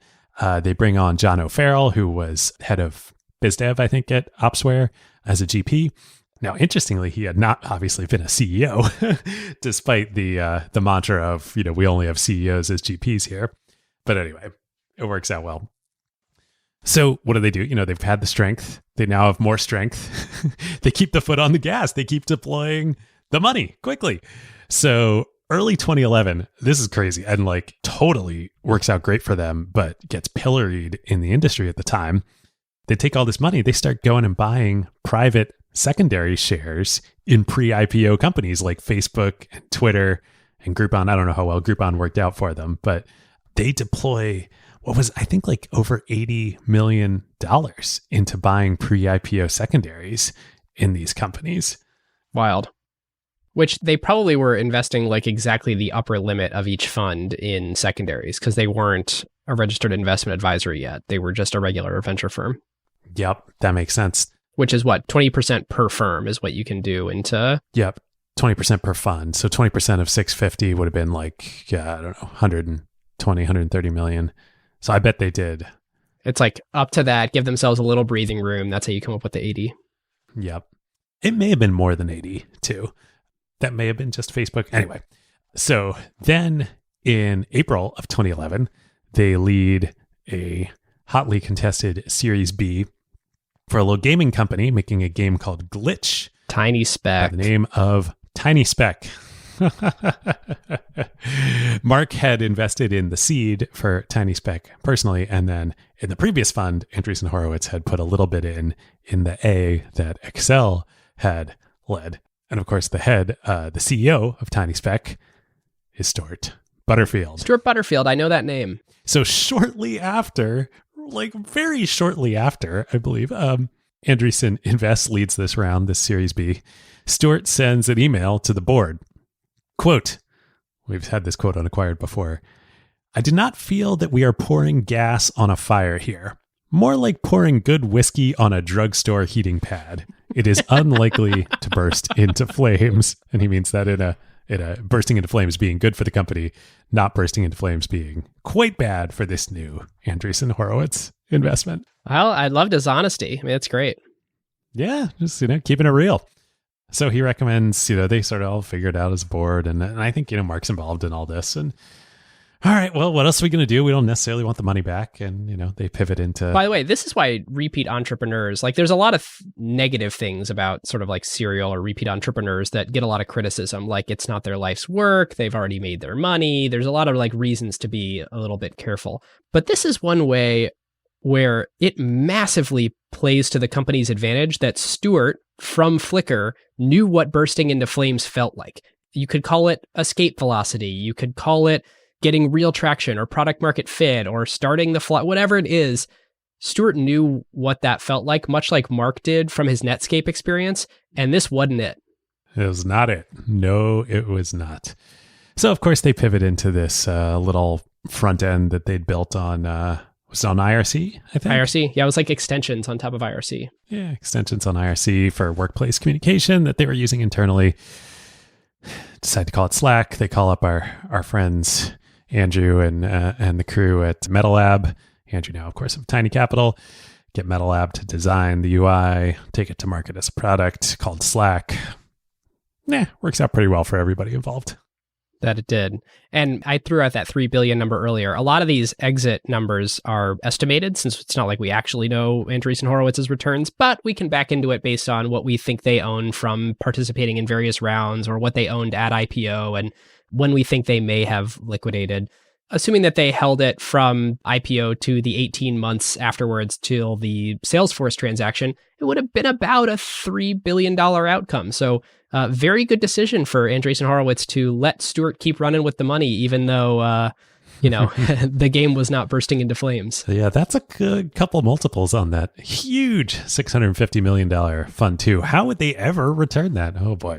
And when you say how would they ever return that, that's because that was the knock on Andreessen Horowitz at the time. That was the bear narrative, was these guys rate this huge fund. There's no way. $650 million venture fund. Can anybody return that amount of capital, let alone these new guys? So 2011, oh boy, what a schizophrenic year. Here are some of the investments that they made in 2011. Do you remember Shoe Dazzle? I do. Yep. Shoe Dazzle, Jawbone. How about that one? Oh, yeah. Boy, everyone lost money on that. Oh, boy. It was a great quote from Mark. I forget where. Maybe it was in the New Yorker piece saying that Jawbone is the new Sony. Ooh, not quite. I mean, such an unbelievable, cool technology innovation that just... Yeah. Lytro camera. Remember that one? Oh, yeah. Yep. How about this one? Fab.com. Jason Goldberg. Yeah. Ooh, boy. That was a flame out, unfortunately. And there was a lot of other big name folks. Speaking of Dig, Kevin Rose was involved in that one too. Oh, in Fab, was he? Yeah, I bought some stuff on Fab. They had really unique merchandise. Yeah, I did too. It was cool. But man, burned through a lot of money. But it doesn't matter because also in 2011, they bring on a new general partner. They bring on a few new general partners, I think, but one in particular, Jeff Jordan.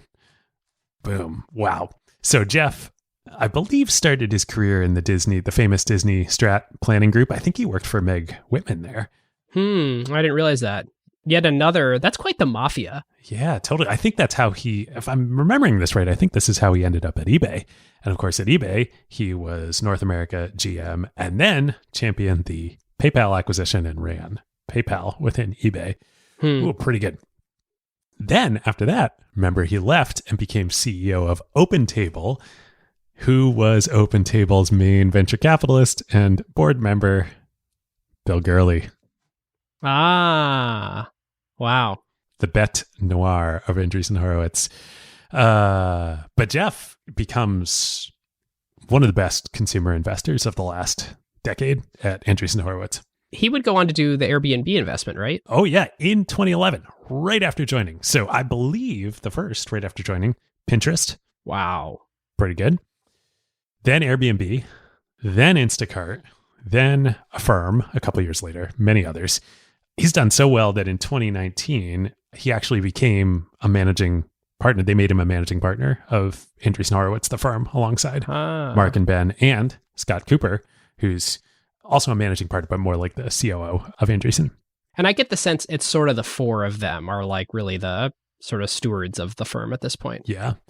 Oh, that's a good word. That's that's what Sequoia calls the Sequoia stewards. They're the four stewards of Andreessen Horowitz. So quick recap. This is just a small sampling of the 2011 deals at Andreessen Horowitz, according to PitchBook. Shoe Dazzle, Jawbone, Bump, Lytro, Fab, Airbnb, Pinterest, Stripe, Nicera, TinySpec, Facebook, Twitter, Groupon. What a collection. Whoa. Also, they did Stripe? They did. The seed. Ah. They didn't lead it, but they were part of the seed. Fascinating. Yeah, man. Slugging percentage, not batting average. But Ben, you've already alluded to it. You've already spoiled the biggest mistake in the history of Andreessen Horowitz that they make in 2011. I was going to ask if you knew what it was, but obviously you know what it is. Which would lead to a subsequent success, like a multi-billion-dollar success, but... Yeah. Uber, fall of 2011. Oh, this is brutal. Brad Stone does great reporting on this in the Upstarts. Andreessen Horowitz is in line, specifically Jeff Jordan. Man, could you imagine what a monster year it already was for Jeff? Pinterest, Airbnb, all in this same year. He's in line, handshake on a deal to lead Uber's Series B. And of course, who was Uber's Series A investor? Benchmark and Bill Gurley. And, we got this huge feud between the firms, but like, hey, Bill Gurley was on Jeff's board. Like, they're great. They know each other. We're gonna make the peace here. Handshake deal. It's all done. Jeff is gonna lead it. Hot streak is gonna continue. Mark's involved. Everybody's shaking hands on a deal at a slightly over $300 million post-money valuation for Uber's Series B. God, this reminds me of the Berkshire episode when Warren buys Berkshire. Oh, I know. It's brutal. God, it's so brutal. So somebody, and Brad kind of implies in the Upstarts that it was Mark himself, starts to get cold feet about the deal. He takes Travis out to dinner, and he tells him at dinner, they still want to do the deal, but they can only do 220 post, not 305 or 310 or whatever it was supposed to be. That's a pretty big haircut. It gets worse. Supposedly, Travis was still going to take the deal. He really wanted Andreessen Horowitz to be the lead. Wow. He, all the marketing had worked. He was going to do it. But then the actual term sheet arrives, and in the actual term sheet, they must have really had cold feet. They didn't want to do this deal. This is half-assing your way into a term sheet right here. This is limping across the finish line if I've ever seen it. They put a huge new option pool refresh in there, which of course would dilute existing shareholders and particularly the entrepreneurs even more. And that's the straw that breaks the camel's back. Travis is like, he very politely tells them he's not going to take the term sheet. Yeah, right. Typical Travis fashion. Nope, scorched earth. Big mistake. Big mistake. And is it Menlo that ends up doing the deal? Menlo, who was supposed, according to Brad, the stalking horse for the deal on valuation. They come in, they're like, oh yeah, we'll do. You want over a 300 post? No problem. We got that. Which ironically is the Andreessen Horowitz playbook that everybody's bashing them on. Right. Andreessen Horowitz has conditioned us all that we can pay 50 to 100% more than we thought for deals. And, not only will we win them, but that may actually work out for us well in the future. And it worked out real well for Menlo, not Andreessen Horowitz. So sad for Andreessen. Great for Menlo. Of course, they would go on to invest in Lyft and own, let me go look at my best guess data here. I think they owned about 6% at IPO. And so if you think about like when the lockup would have ended, it'd be about a $16 billion market cap at that point. Like they ended up with $1 billion stake of Lyft at the time that they could liquidate. And, if you want to get really nerdy about this, we covered this, of course, on our Lyft and Uber episodes back in the day. At this time, while this Series B is happening, Uber's a black car company. Like nobody's doing peer-to-peer ride sharing yet. Nobody. And it wasn't until 2013 when Lyft would be the one that would pioneer, take the Homobiles playbook and do true peer-to-peer ride sharing. And that's when Andreessen invested in Lyft. They saw, the future. And then Uber launches UberX and the war is on. Exactly.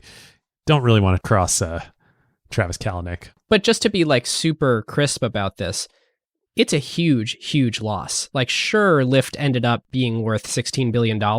Uber at that point was worth $80 billion. Yeah. I mean, it would have been a completely different fund dynamic if they were in Uber instead of Lyft. Totally. Huge loss.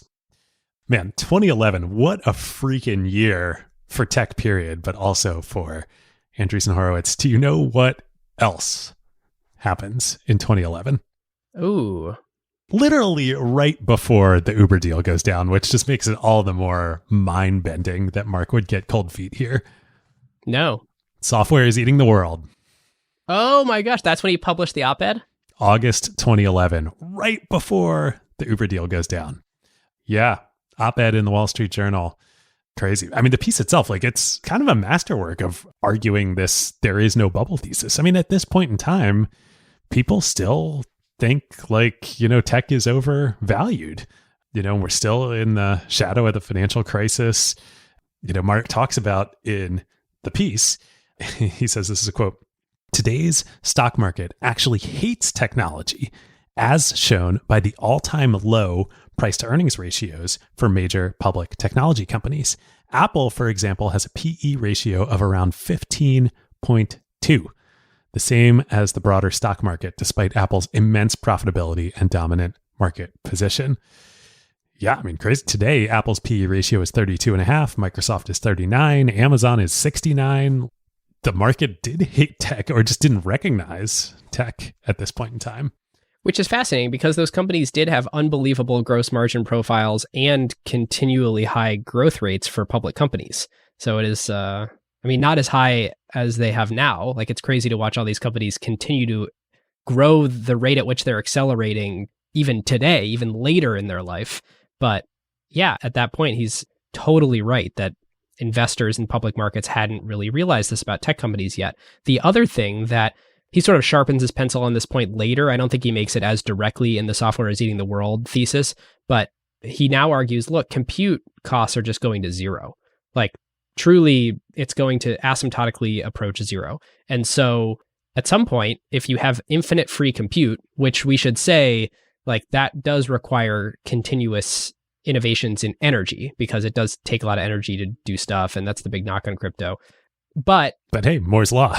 Let's make the assumption that compute asymptotically approaches a cost of $0. Then truly software can just continue to, the question becomes, what's the interesting thing that you can do with software, even if you have to have it do a lot of compute to do the thing that you want it to do?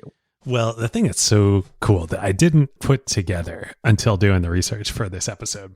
Remember last time we talked about the Mike Moritz line that I don't think is public. I think it's kind of more like an internal sort of Sequoia saying that every successive generation of technology companies should be an order of magnitude bigger because of Moore's law, because the cost of compute declines, that means that you can address every successive generation can address an order of magnitude more industries, more people, and thus the outcome should be bigger and every fund's performance should surpass the last. It's the same argument as software is eating the world. It's exactly the same that's a great point. argument. Compute cost declines. And Mark says in the piece, more and more major businesses and industries are being run on software and delivered as online services, from movies to agriculture to national defense. Over the next 10 years, I expect more industries to be disrupted by software, with new world-beating Silicon Valley companies doing the disruption in more cases than not. That's exactly what happens. The only thing I will disagree with in your comment is that every successive generation of funds should be that much better than the previous, because as we've seen, even in the earliest stages, price goes up. And so your entry point continues to be higher and higher, even though, as you're pointing out, your exit value or the addressable market of every single company continues to be greater and greater as software companies. Look at you making the anti-Andreessen Horowitz argument. Someone's got to make it here on this. I love it. Optimistic program.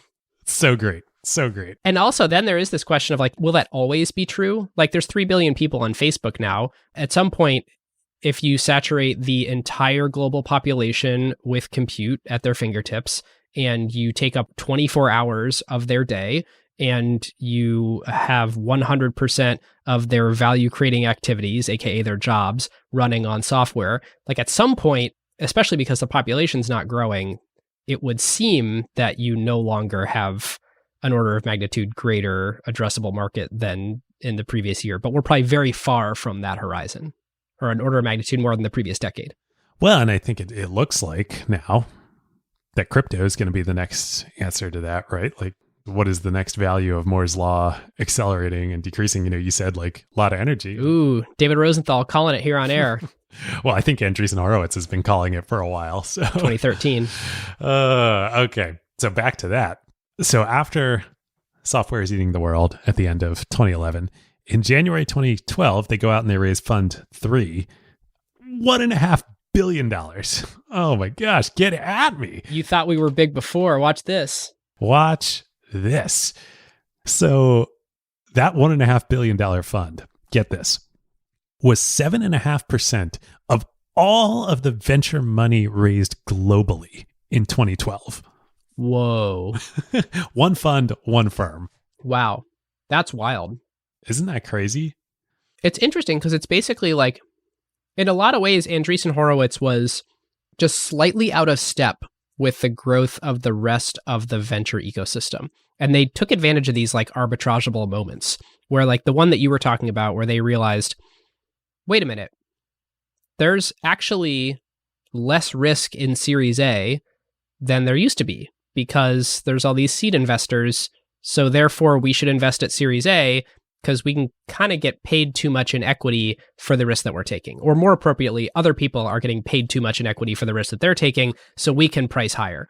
And they're kind of doing it again here, where this is really like 2 years before the race is really on in raising massive, massive funds. So they can kind of play that to their advantage too. Yep. And what's the other piece of the arbitrage here? It's the summits, it's the TAs, it's the Silver Lakes. So, you know, they raise a $1.5 billion venture fund, 7.5% of all venture, you know, money raised in 2012. But a big portion of that isn't going to venture in the same way. So pretty quickly after they raise the fund, they do, at the time, you're like, this was nuts. $100 million Series A in GitHub. GitHub, that's right. GitHub, yep. And right. that was like the first real capital that GitHub had raised, right? It had been bootstrapped all the way. Yeah, it was the first real cap. So this wasn't a Series A. You know, this was the type of deal that a generation earlier, you know, Summit or Insight or Silver Lake or whoever would be doing. And this was like the largest quote unquote Series A ever. Oh, masterful PR and branding of this as a Series A. There's no way in hell this was a Series A. But anyway. I think they bought 10% of the company or something. Yeah, I think even more. I think it was a $750 post-money valuation. So that sounds familiar. Yeah, whatever, you know, slightly more than 10%. I do know that they would end up making $1 billion on this in the ultimate sale to Microsoft in 2018. Yep. So that almost returns the whole fund, right? I mean, this is how that type of investing works, is like very low downside, you know, still pretty high upside. I mean, they 10x that money, right? Yeah, again, going back to before, a 10x, actually not interesting to an early stage investor. You kind of need to be in that 50 to 100x territory to make the portfolio math work for that to be the big winner in the portfolio. However, if you're investing $100 million out of your $1.6 billion fund, then like that 100 million 10xing, very impactful for the fund. Very impactful. Yep, totally. So later in 2012, Chris Dixon joins the firm. And Chris, of course, was very, very well-known New York entrepreneur, venture capitalist. He started Site Advisor and then Hunch, which was acquired by eBay. He'd started Founder Collective, the seed VC firm. He'd been part of Bessemer earlier in his career. I remember because I used to live in New York. People really identified him with like New York venture capital. He's like going to Silicon Valley, joining Andreessen Horowitz. This was big news. And shortly after he gets there, in 2013, he leads a Series B. Coinbase? $25 million in Coinbase at a 150 post. Wow. Oh, man, really overpaying for that one. 150 posts. What does this thing even do? Crypto. Here's the kicker. Over the years, Andreessen Horowitz would keep buying shares from other investors. So other early investors were selling shares, including USB and others. And Andreessen was just buying. Man, I mean, this is like ventures of power law. We're talking about so many great outcomes here. Like this one dwarfs everything else. At the DPO, Andreessen Horowitz's stake earlier this year in Coinbase is worth $11 billion. Oh my God, that's 7x that entire $1.5 billion fund. Like, oh my God. Thank God for the investors in that $1.6 billion fund that Coinbase investment was out of this fund instead of one of the smaller funds, because returning a $1.6 billion fund, no easy feat. But if you have one $11 billion return in there, okay. Yeah. And this is the whole thesis, right? There's like these outcomes are bigger than you think. There is no bubble. These valuations are not just justified, but like the crazy prices we're paying now, we're getting the deal. It's wild. It's wild. They invest all told in 76 new companies in 2012. In 2013, they add another 97 new companies, including Lyft and PagerDuty, which is going to be another great win for them. Robinhood, they only do the seed in Robinhood. I think they don't continue until I think later. That's right. I think until like 2020 or something, and they did it with the growth fund. Yeah. Oculus. By the way, all this great data that we're finding from our friends of the show at PitchBook, just an awesome resource for digging through this and figuring out who participated in what round. Totally. Oh, so great for this episode. Databricks is in 2013, which is still private, but that's going to be a monster for them. Most recently valued at $28 billion. They led the seed round and have participated in, I think, every round since. I bet they own a ton of that company. I bet. Yeah. Can't wait to see that S1. I just love this episode. We've got so much great stuff, and we've got just so much funny stuff too. Zenefits, that was 2013. Oh, I forgot they were in Zenefits. Oh, they were the big ones in Zenefits. Oof. They were holding that bag for sure. Klinkle, remember Klinkle? Oh yeah. Oh boy. One of my GSP classmates spent his summer at Klinkle. He didn't go back full time. That was a good choice. And then the kicker. This may be my favorite part of the whole episode. In 2013. They band together, a band of brothers, Three Musketeers, it ends up being called, with Google Ventures and Kleiner Perkins to create the Google Glass Collective. Oh boy, this is the most ridiculous thing ever. It wasn't a fund. It wasn't like their crypto fund or their bio fund that we're going to talk about in a minute here. It was a collective where the three firms said they were going to share Google Glass related deal flow, but no actual commitment to invest in any. Oh my God. What? That's an incredible PR. Like to be able to plant that story is impressive work. Cause like that's a non-story. It's a total non-story. Like I agree to share deals with other investors all the time. That's a non-story. So there's, huge press release. There's an event, big TechCrunch piece, money quote from Mark Andreessen in the TechCrunch piece. You put on glass and you say, yep, that's the future. Yep, that's the future, Mark. Can't win them all. I do legitimately think augmented reality, both visually and audio, is the next big compute platform. Oh, totally. Yeah. But was Google Glass? No. They're so great. We tweeted the photo of Bill Maris from Google Ventures and John Doerr from Kleiner and Mark Andreessen wearing the Google glasses and posing on Sand Hill. Oh my God, what a classic photo. It's just great. Despite all that, things continue to go pretty well. In 2014, Mark gets really into Twitter. He tweets something like... It was over 100 times a day. Despite being an angel investor in Twitter, he had only tweeted twice before 2014.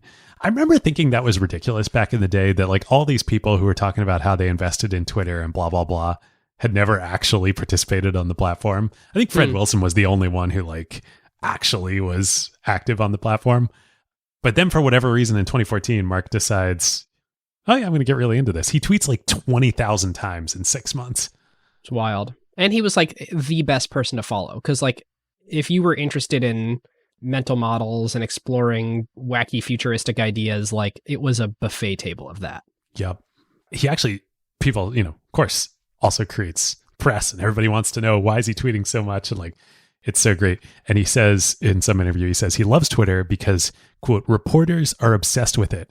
It's like a tube and I have loudspeakers installed in every reporting cubicle around the world. So great.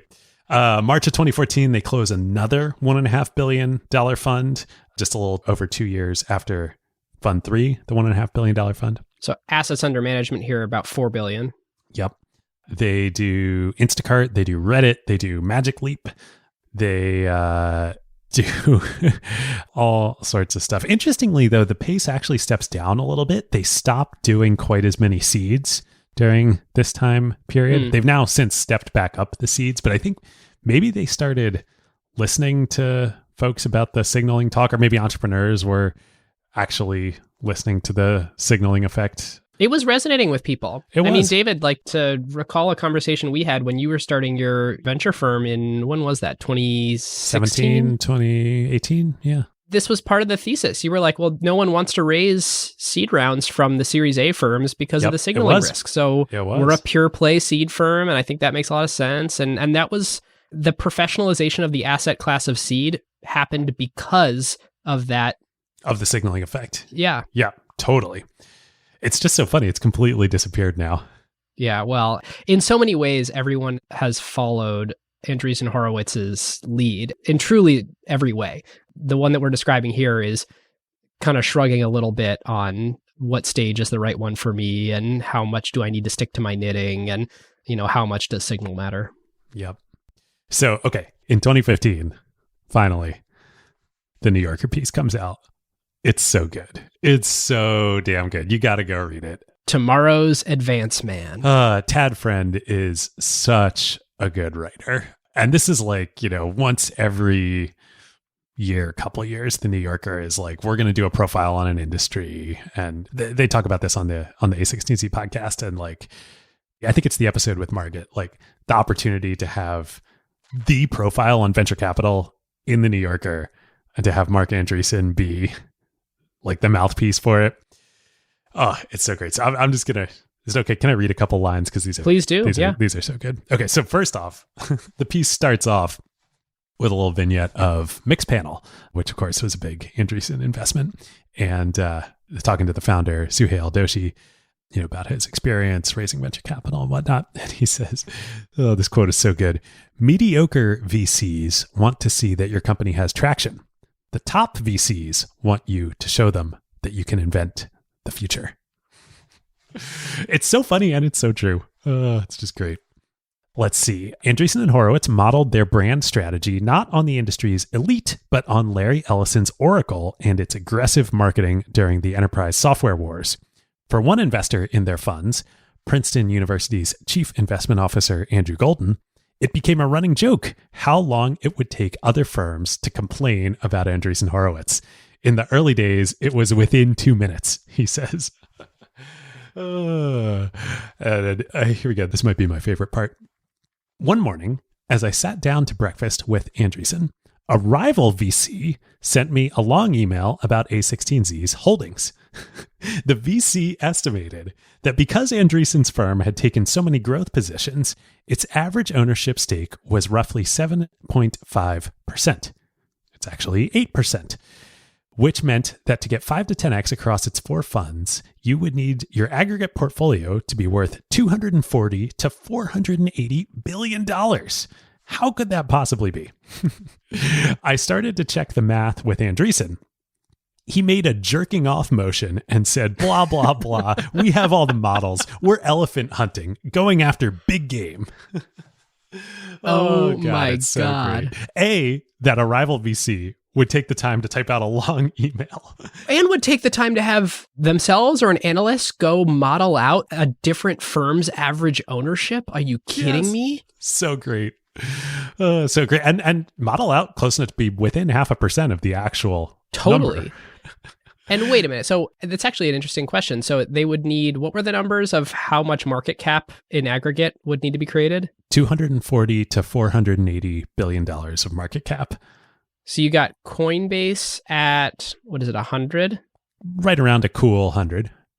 You got Roblox at 45. So that's 145. You got Okta at 33. So that's around 170. Yep.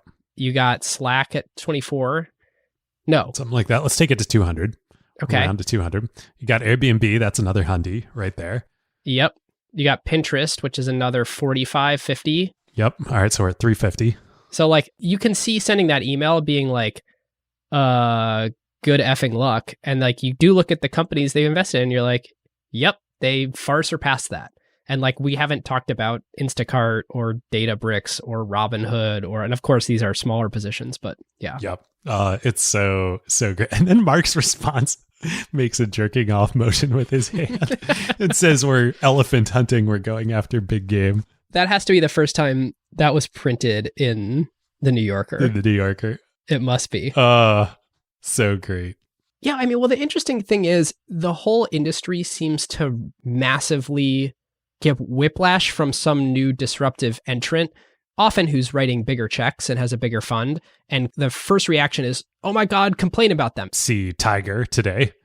Exactly. It was Andreessen Horowitz, and then it was SoftBank, and then it was Tiger. And like, at least with Andreessen Horowitz, and it seems like, I don't have any information that's not public, but like, it seems like with SoftBank Vision Fund 1, like strategy worked a heck of a lot better than people thought it was, and at least a lot better than the media was reporting. So I don't know. I suppose the next time my knee-jerk reaction is to be like, oh, these new guys they don't know what they're doing and they're like being irresponsible and they're blowing us out of the water. Like maybe think twice about just complaining and figure out, okay, how do I actually need to adjust my strategy because maybe this is going to work. You couldn't have teed me up any better here. Back to the New Yorker article. His quote, A16Z's services model made a strong impression on Sand Hill Road. Quote, Andreessen caused us to up our game on the marketing side, said Sequoia Capital's Doug Leone. Ooh. Younger founders pay attention to media, and we don't want to be depositioned. Sequoia hired an in-house publicist and 2 new marketing specialists to complement the 4 it had, and most top firms made similar moves, even if they primarily believed that A16Z's services were simply a marketing tool. So Doug, so Sequoia, like we're not going to be depositioned. Like, yes, this is a good innovation. We're going to adopt it. Yeah, it's Bill Gatesian in that way. Yep, totally. I can't wait until Power to talk about this one. It's so interesting to me that this caused effectively margin compression in the venture capital industry. Ownership compression. No, I literally mean margin compression in how profitable it is to be a general partner. Oh, you mean the management fee side of things. Yeah. Like it's hard to run lean as a big firm because you kind of need all this stuff to be competitive. And that stuff is really expensive. It's a big team. You can't just take home $10 million in fees every year. Even if you're Sequoia, you need a big team. Yeah. Totally. And so you end up with this fascinating dichotomy. It's the same thing that's happening in the media ecosystem where like there is no more middle. If you are going to be one of the few who succeed and you're big, you got to have a big ass cost structure. Yep. Andreessen Horowitz is the New York Times of venture capital. And simultaneously, it will be true that there's this long tail of people that are like, F that big cost structure. I'm going to start Kindergarten Ventures and take my small amount of capital and like no team, and I'm going to play a completely different, super niche game. And there is some room in the middle, but there's not the room that there used to be in the middle. Yep. And, I think the industry has found that out painfully over the last 10 years. Yeah, but this really interesting thing of like, it took a long time. It took 30 years or 40 years of venture capital as a profession for the arbitrage of profits to go away from general partners. Yep. So flip side of this coin, both on the staffing and the services side of things, but also on the deals and the valuations front, and just like the support. God, it just like beats me over the head. And, maybe this will sound biased towards Andreessen Horowitz, but I'm not trying to be. I really just like doing this research, thinking about the last 10 years. There is no bigger winner in all of this than entrepreneurs. Oh, for sure. Oh my God. Like you used to be giving up 25, 30+% of your company at Series A and getting like $2 million for that. And like somebody sitting on your board doing something maybe. You're absolutely right. I was talking about the margin compression in fees. Now let's talk about the margin compression in returns. Yep. Everyone's cost basis is higher because there's way more capital competing to go in. So therefore, your ownership percentages are going to be less for the same amount of capital that you wanted to put to work. Well, and even on the fees side, vis-a-vis entrepreneurs, they're just getting a lot more. You can argue all you want, and people do, about how valuable these various services are and whatnot. But like, I think it's pretty valuable that somebody, Andreessen Horowitz in the lead, but now the whole industry is out there just like banging the drum about how great startups are and like how great their portfolios are. And like, if you're an entrepreneur, why would you not want somebody championing you? And in a way that's going to be so hard for you as a founder of a small company to do. You're not going to go get a profile in the New Yorker, but Andreessen is, and they're going to talk about how awesome you are. Yeah, it makes the most sense for these things where it doesn't yet make sense for a startup to have that competency in-house. So having access to a fractional resource of that competency, who's a specialist and one of the best in the world at it and really highly paid, who you couldn't afford for how sort of tiny and pathetic your company is, which all startups are, it is an unbelievable boon to get that. So not only are you facing less dilution and getting more capital than you ever used to before, but you are also actually getting a far superior product to what you used to get. This sounds like our Cap Chase ad read from last season. I love it. I love it.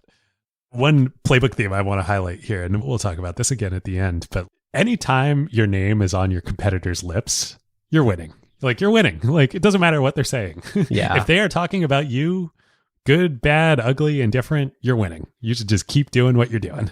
Particularly when they're the most successful incumbent of all time with Sequoia. So, okay, after that, later in 2015, they raise a $200 million bio fund. June of 2016, they raise another $1.5 billion core fund. 2017, they raise a $450 million second bio fund. 2018, first $300 million crypto fund, led by Chris Dixon and new GP Katie Hahn, who, interestingly, I didn't know this about Katie till doing the research. Do you know what her background was before she joined Andreessen? She was a federal prosecutor at the DOJ, and she led the Mt. Gox case. Whoa, and then awesome. after that, Coinbase recruited her to join the board of Coinbase after the Mt. Gox debacle, because they're like, look, we're Coinbase. We're like doing this above board. We're the right way to do this. And so that's how Chris met Katie. And then she came into Andreessen. Super, man, crypto is so different than the rest of the startup ecosystem. Totally. Let's see. 2018, also in 2018, they launched the Cultural Leadership Fund, which got a lot of like blowback at the time. And I think was pretty misunderstood. I think it's actually a pretty good idea. 2019, they split the main fund finally into separate funds for early and growth. $750 million for early, $2 billion for growth. And then 2020, just 1 year later, they are back in the game with $1.3 billion main early fund 7, $3.2 billion growth fund 2, $750 million bio fund 3, $515 million crypto fund 2. So that is $6 billion in total across a suite of funds raised in 2020. Strength follows strength. Dang. And then this year, of course, in 2021, they added another $2.2 billion crypto fund 3, bringing total capital under management to just a hair under $19 billion. All right, listeners. Now is a great time to thank our longtime friend of the show, ServiceNow. If you are running a large enterprise, AI agents are likely spread across every team, and deploying them is no longer the hard part. Yeah. The hard part is knowing what permissions they have, what employees are using them for, or what decisions AI is making. AI security for an enterprise at scale is not a small concern. Like, the risks are real. Exactly. And the challenge with AI is governing it, securing it, measuring it, and making sure that it actually delivers value. That is why ServiceNow built the AI Control Tower. Yep. AI Control Tower gives enterprises a single place to see, manage, govern, and optimize AI across the entire business. And it works with any AI, not just theirs. Every device on your network, every permission across every system, every AI agent visible and secure in one place. And ServiceNow can do this because they've spent more than 20 years building the operational backbone of the enterprise, the workflows, governance, approvals, security controls, and institutional knowledge that power how work actually gets done across IT, HR, customer service, finance, and security. ServiceNow already runs more than 100 billion workflows annually and trillions of transactions for more than 85% of the Fortune 500. So when companies need a place to govern AI at enterprise scale, they're building on a platform at the center of how their business already operates. And in a future that isn't going to be one AI, it's going to be thousands of AI agents working across every function of the company. But the question is, who's managing them all? So if you're trying to turn AI ambition into real business outcomes and make it work safely, securely, at scale, go check out servicenow.com/acquired and tell them that Ben and David sent you. All right, other things that I pulled from PitchBook about the firm today.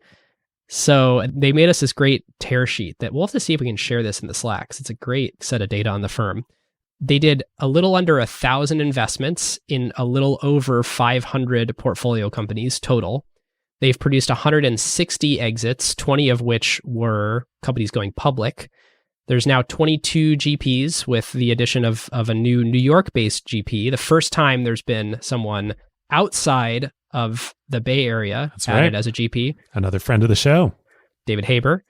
And David, as you mentioned, 19 billion hair under in assets under management, 8 network teams, 220 people now work at the firm. So to give you a sense of like, they've got 22 GPs, but that means that 90% of the people who work at the firm are not GPs. So they've got a big investment team, but obviously these network teams have grown meaningfully.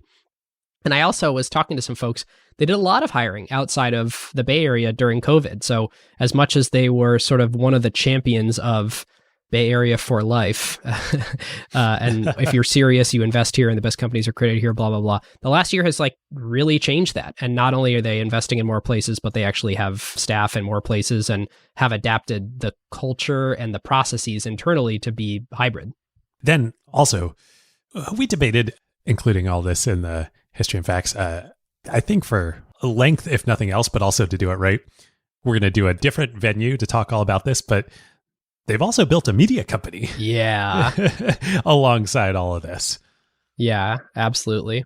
Yeah, there's a whole sort of forward-looking view of... A future-looking view, one might say? Yes. I was trying to avoid, let's call it lowercase future-looking view. Not only of the media company, but like other things that they're doing that transcend being a venture firm with value-added services. And I think as Mark recently coined it, and he had a great Invest Like the Best episode on this, HP 2.0. And there's definitely a lot more that we'll talk about there, probably in a future episode at some point. Yeah, I think that's the right way to do it. So, yeah, that's Andreessen Horowitz. Oh, yeah, wait, there is one more piece to talk about. So there's this great saying in venture that is also a Mike Moritz phrase. He's so good, which is that the apples take longer to ripen than the lemons. And of course, apples being a double entendre, meaning like good companies, but also, Apple. Yep. In Sequoia's case, so good. They start having some success. So April 2017, success on the distribution front. Okta IPO, March 2019 Lyft IPO, April 2019 PagerDuty Pinterest, June 2019 is the Slack DPO, December 2020 Airbnb, January 2021 Affirm, March 2021 Roblox, which within a year they turn around like a 15x on that. Yeah, here I actually calculated that. So their initial investment into Roblox, which I think is out of their late stage fund, the growth fund, somewhere between 100 and 150 million. It was a $150 million round at a $4 billion valuation. Ooh, so great. Big shout out to Ho and our friends at Altos.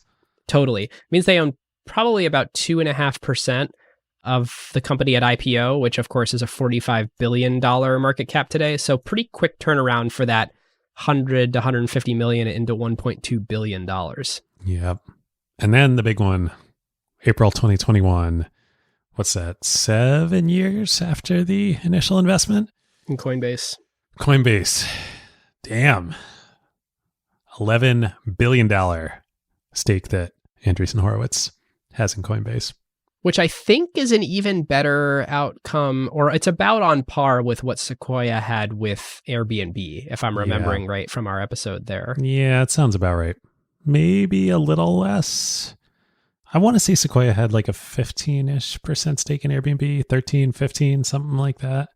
But I seem to remember this like 10 to 12 billion dollar absolute dollar return. That could be, but Airbnb traded up to around 100 billion. I think it might be back down a little bit now. Anyway, we're splitting hairs here. These are pretty good. In any case, one of the single greatest venture capital returns of all time. Yeah, hard to argue. Well, we're definitely going to get to grading. I did a little bit of math. It's napkin math, but I think it's interesting to sort of review this. But let's do some analysis first. So let's take our narrative section. What's the bull case and what's the bear case on Andreessen Horowitz moving forward? Let's start with the bull. I think we just painted the bull case, right? Okay. Bull case. I got two bull cases. One, crypto. I mean, if you believe crypto is the next... I wrote two and you just got the first one. Okay.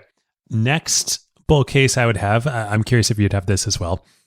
A16Z has been pretty adamant, like you said, about like Bay Area and in particular about Western technology companies that they invest in. They haven't touched China, India, etc., rest of the world. No reason to think that their brand couldn't extend. So that feels like a green shoot for them. Those are the two off the top of my head.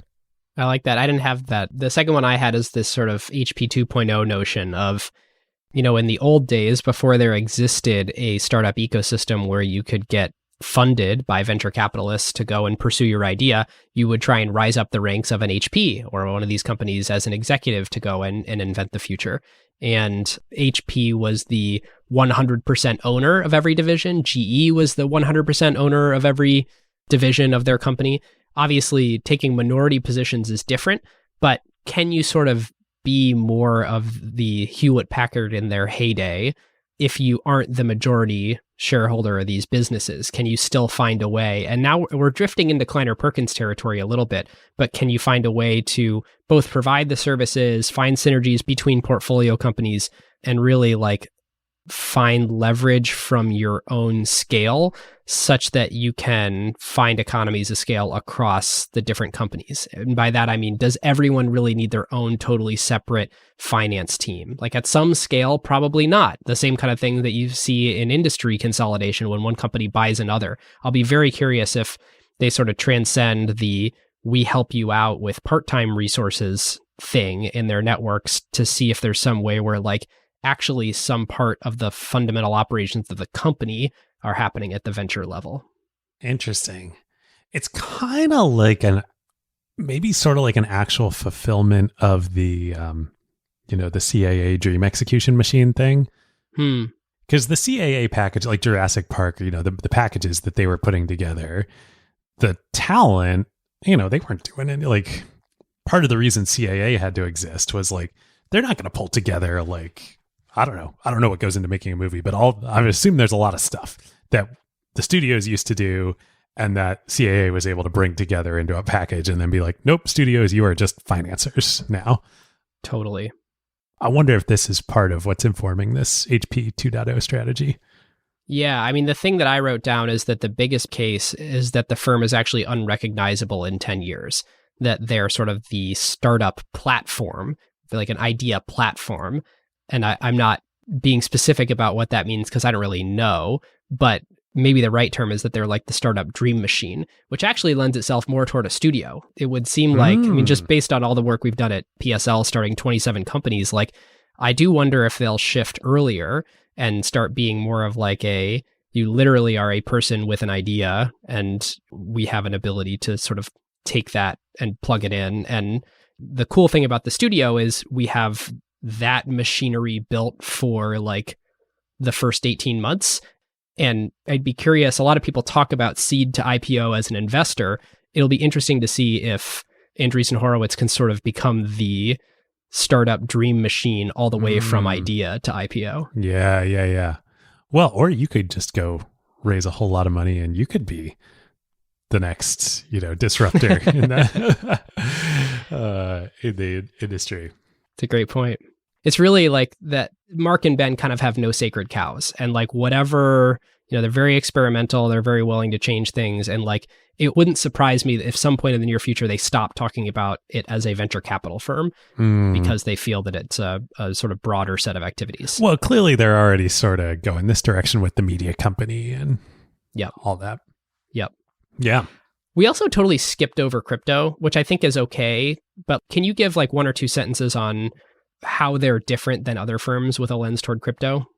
Well, in one respect, it was just simply that they were there first and early. And so they've been part of like these big ones. Other firms have too, USV being primary among them, and then native crypto firms like Paradigm and Multicoin and all those great folks. But, to the extent that success breeds success is going to apply in crypto, early stage crypto investing, as it always has in venture. Andreessen has been there, right? Like Coinbase, dang. Solana, yep. BitCloud, like everything interesting, they're there. So I think that's a big part of it. The other piece of it is like, it's different doing that. And they've built the machinery to do it in a way that other traditional venture firms have not.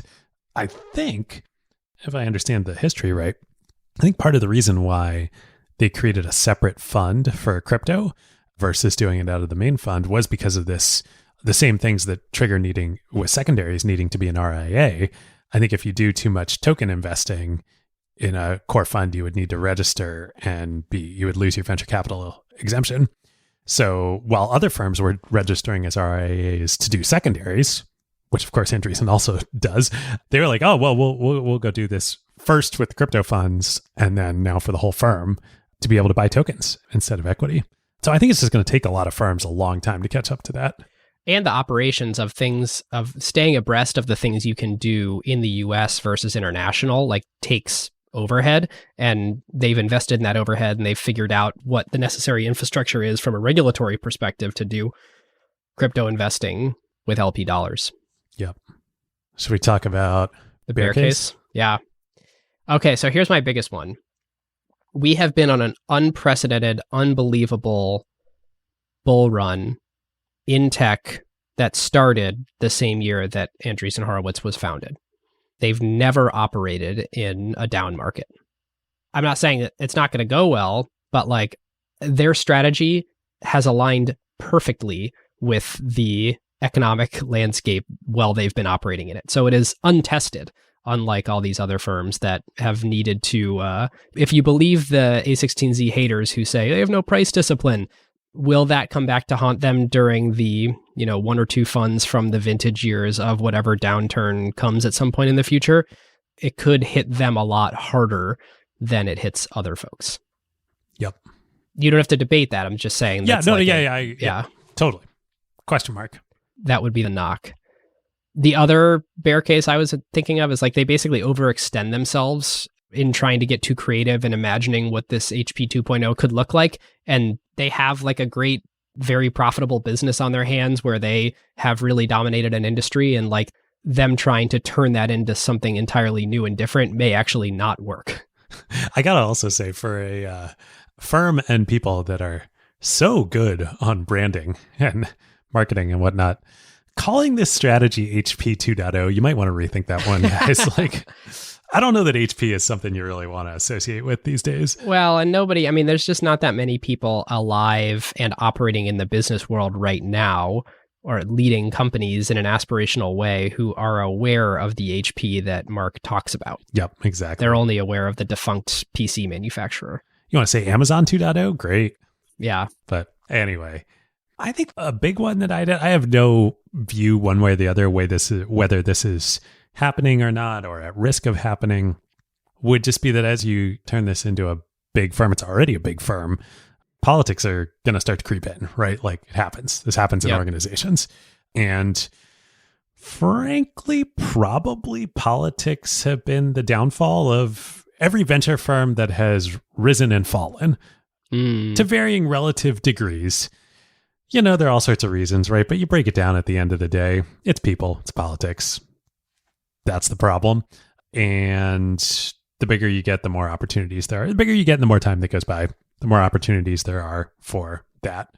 And so maybe some seams will start to get exposed and other firms can now come along and you either die a hero or live long enough to be the villain. Like, I guess they've been the villain their whole lives to a certain extent, but at some point they're going to be the villain to entrepreneurs. In some way, they've been the underdog too. Like they've had this tailwind of feeling like, you know, fight the man. And you're right. Like they're the man. So they're the man. Yeah. Yeah.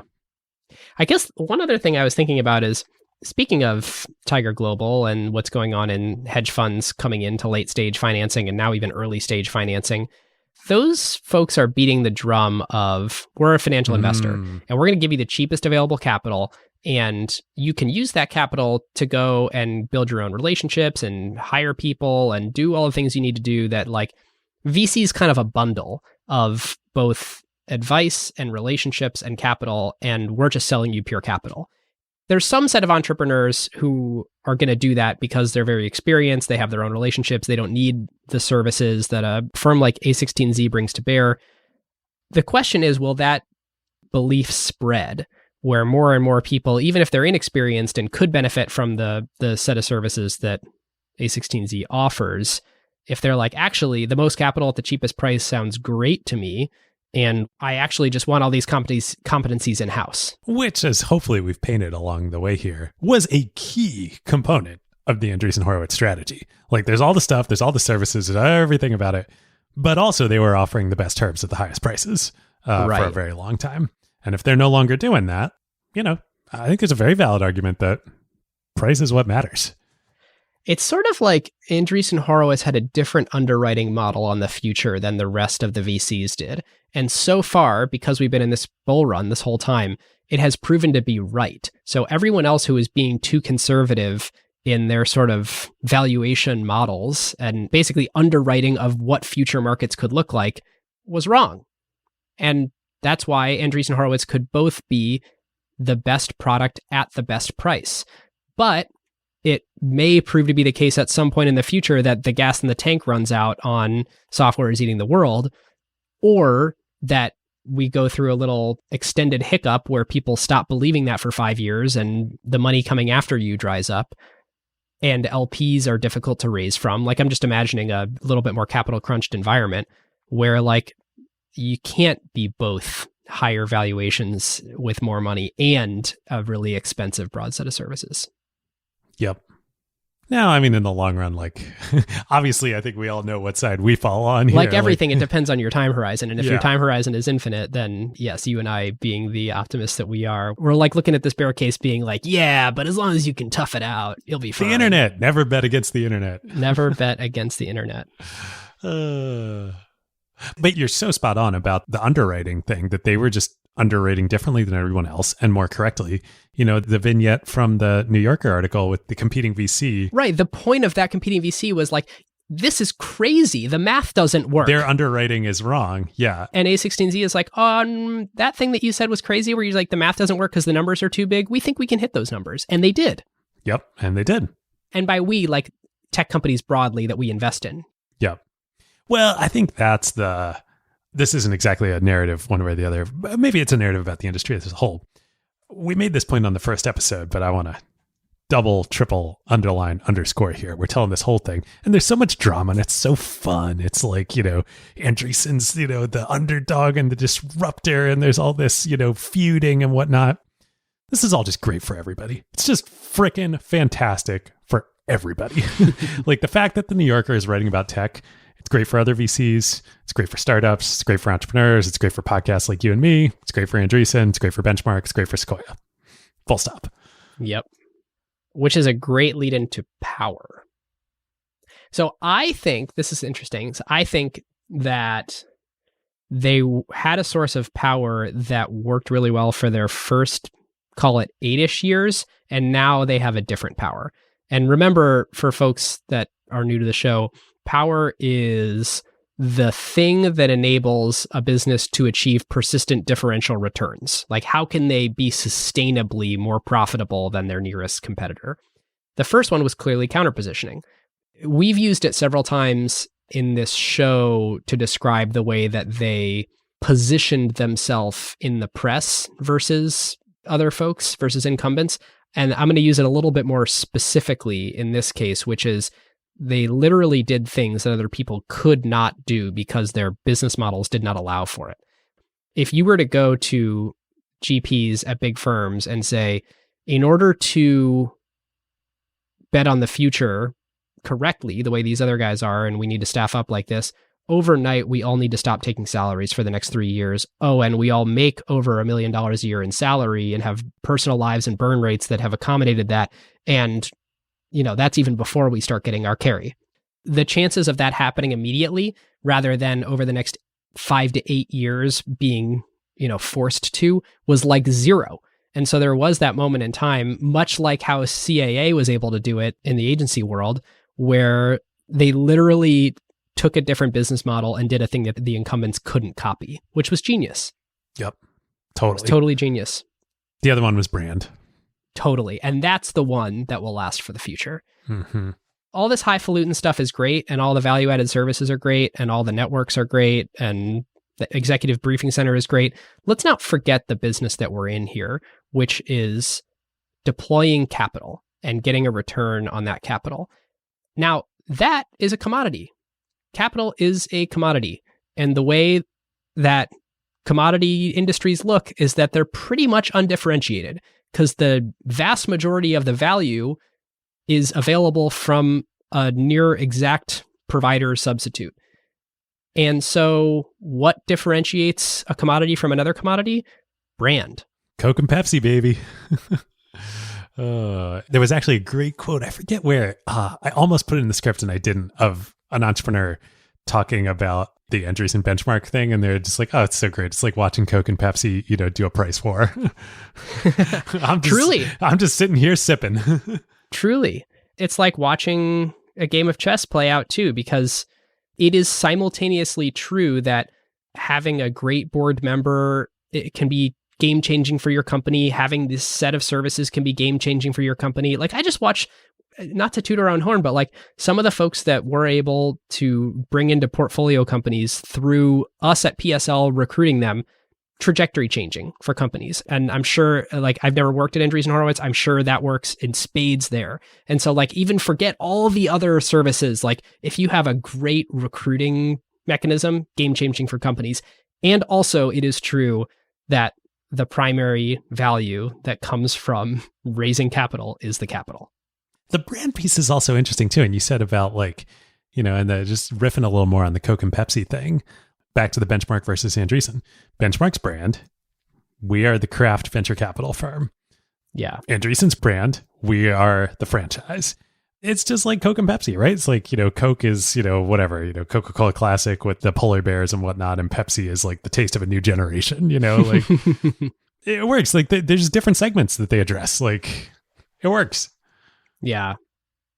It's funny, while we're talking about power, we should also talk about, like, when you talk about profits, like persistent differential returns, you should literally talk about like pricing power. In Forbes, it was reported that Andreessen Horowitz takes 30% carry. And so it's interesting to see that like their returns and their market perception has literally turned into them being able to price higher than their competitors. This is LP facing, when it's them versus other venture firms, and they can say, yeah, you're going to get a worse deal with us than you're going to get with other people, but it's worth it. So you'll take it. And they do. This is the Hamilton-Helmer definition of brand power, right? Is like you can charge a higher price for the same product. Yep. That's why people pay more for a Tiffany's diamond than a no-name diamond. Yep. So the brand thing is multi-sided. It's your brand entrepreneurs and it's your brand LPs. Yep. And the entrepreneur version of this is you get into the round.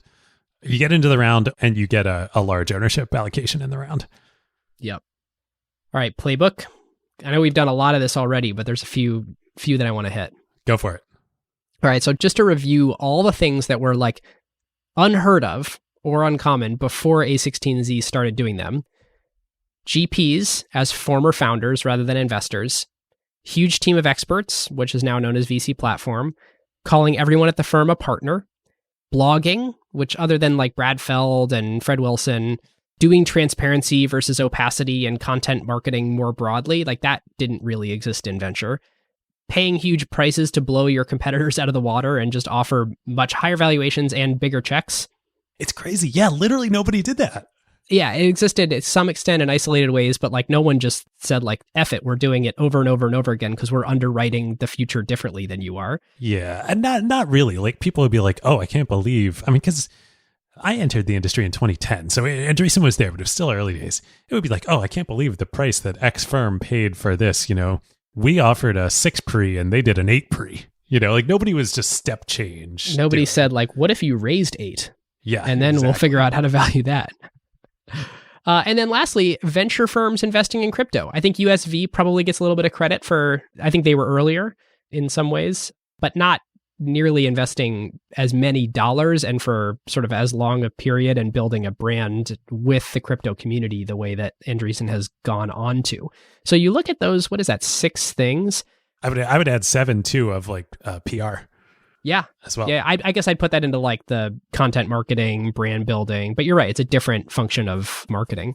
So those 7 things that like you kind of take at face value, like that's part of the job. That's what it is to be a venture capital firm, which like just weren't things a decade and a half ago before Andreessen Horowitz made that a part of what it takes to do this job. Yeah. I can't argue with that. Is literally their playbook was to change the requirements of the job to be done for everyone else in the industry. It was wild.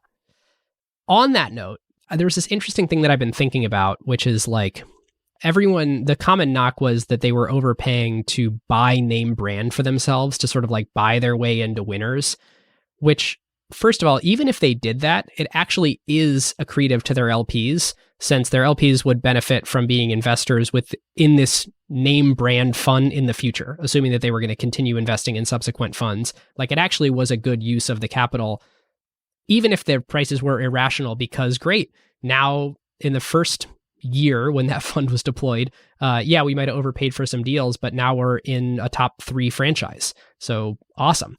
And the first funds ended up being good. Right. Would anybody argue today that they actually paid too high of a valuation for anything they did from 2009 to 2015? Absolutely not. Yeah. One other corollary on this playbook theme I wanted to make. We made this point on the last episode, but I don't think we've talked about it yet here. This is just so silly. And I didn't quite get this perspective until being outside of the institutional venture industry, and now it's just obvious to me. It's so silly. Why would you ever publicly argue as a venture firm that valuations are too high? Like, who's your customer? Your customer is entrepreneurs. That'd be like saying like a politician running and being like, taxes are too low. We need higher taxes. That is my platform. And not only that, but this specific other competitor of mine, from the other party who's running, the problem with their platform is they want lower taxes. If you're an entrepreneur listening to this, you're like, I like lower taxes. I like higher valuations. Right. Yeah, that's a great point. Yeah, pick a different thing to argue about if that's your side. You can feel that way all you want, but like, don't argue about it. Right. Yeah, speaking of like things that are specific to institutional VC, like we discuss on our VC fundamentals episodes in the LP show, there's an investment process that has to happen because there's a lot of partners. So you need to figure out, like, we raised this fund, like we got these 22 people. Isn't that crazy? It's 22 now. But even imagine a smaller partnership earlier on, 5, 6, 7 people. Like, how do we make decisions to invest this fund? Well, an interesting thing that they do is they do not have a consensus-based approach. So I think, and this is according to the information, which is linked in sources, any GP can pull the trigger on any deal on their own. So they can say, like, I'm going to bat for this.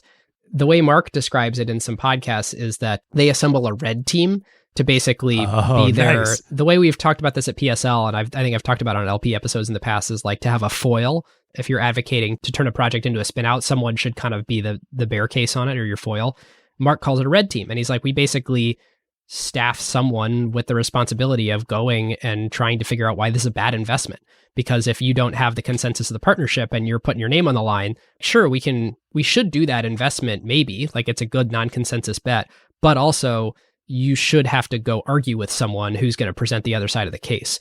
And he's like, we figured this out because Ben is my red team. Like I can come in and be super optimistic about something, and Ben is naturally good at, because they fight like dogs. Like he's naturally good at presenting the other side of my arguments, and we decided to institutionalize that in the firm, which I think is really an interesting approach that both forces you to be diligent, but also allows for non-consensus bets. Interesting. Yeah, I like that in theory. I wonder in practice how much it actually goes. Because like you and I know, like these deals happen in like days, if not hours. Like you're not, lightning speed. Interesting. It's interesting. At least in theory, and like great to talk about on podcasts. Yeah, great to talk about on podcasts. It makes total sense though that they can't be a consensus-driven firm with that many people. Like you're never going to agree on anything. Yep. Especially at the pace that they're doing deals now, because of the pace that the whole thing is working now. Yep.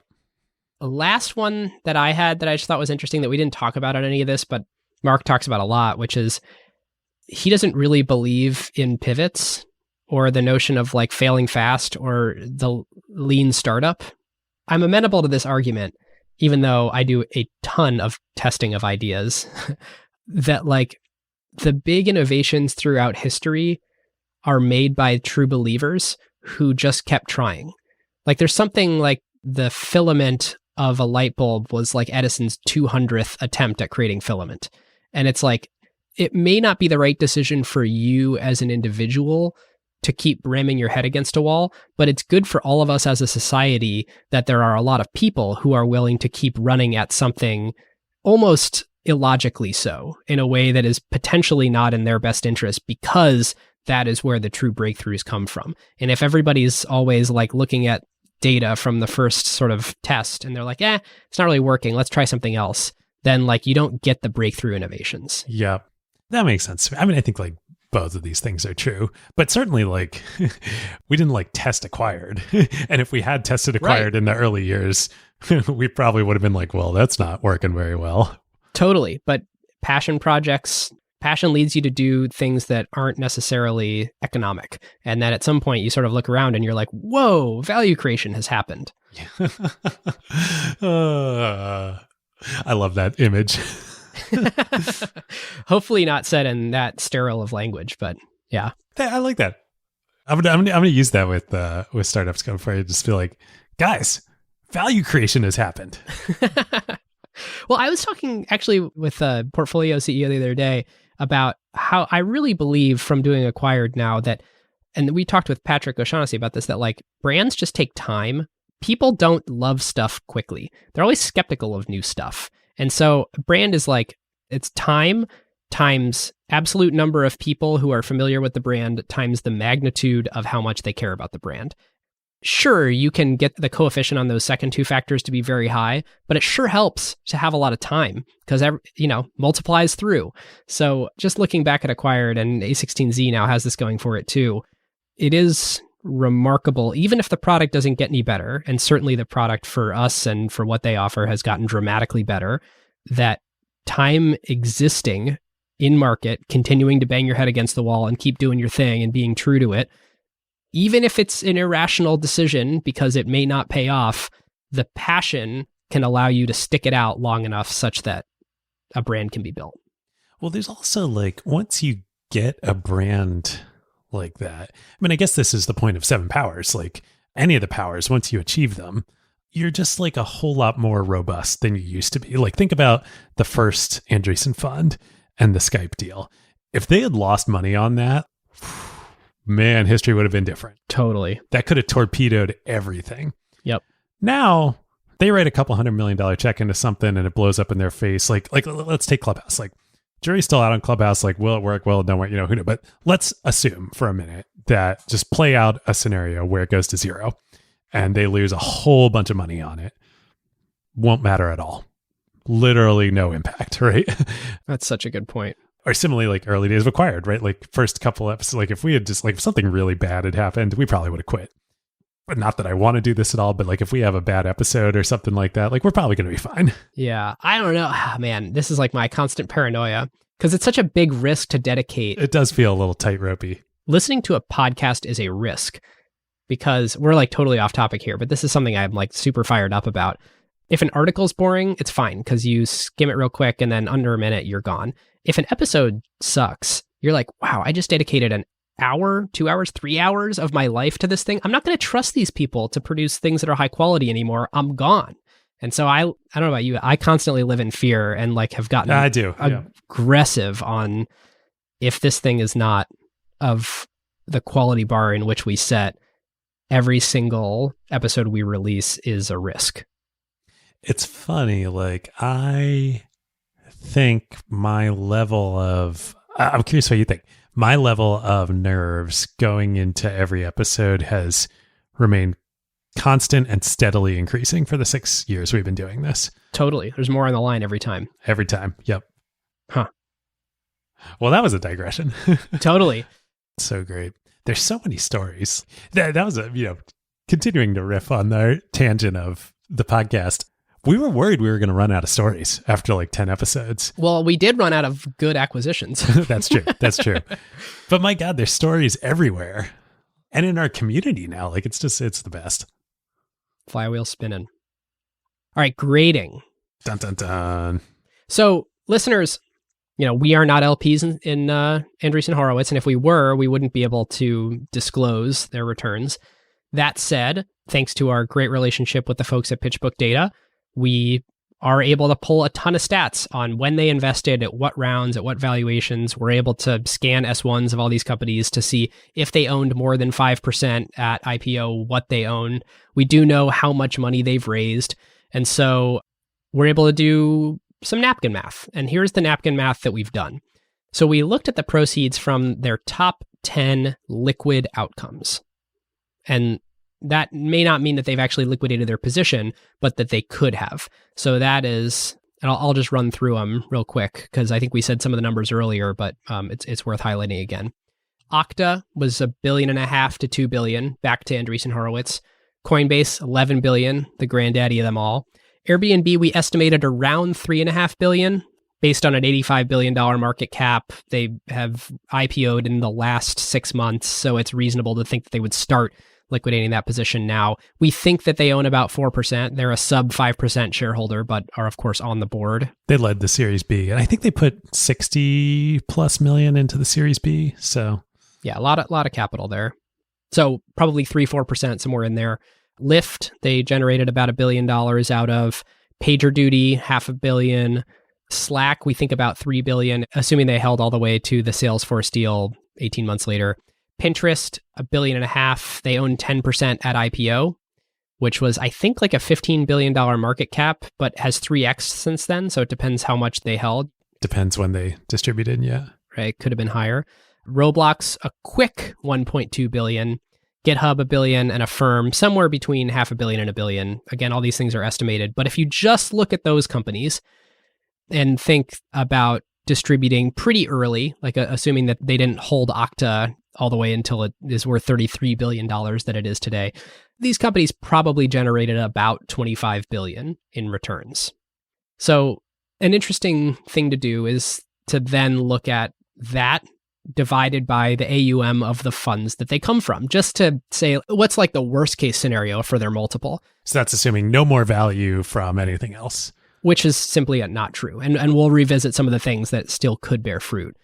after we just do some quick math. So that you look at their total assets under management, 18.8 billion, but like a lot of that doesn't contribute to any of those companies we've talked about. So subtract out the early stage funds from 2019 onward, because none of those companies were from, those haven't matured yet. So that's 2.2 billion off the 19. Then you got to take out their most recent late stage fund from 6 months ago, which is 3.2 billion.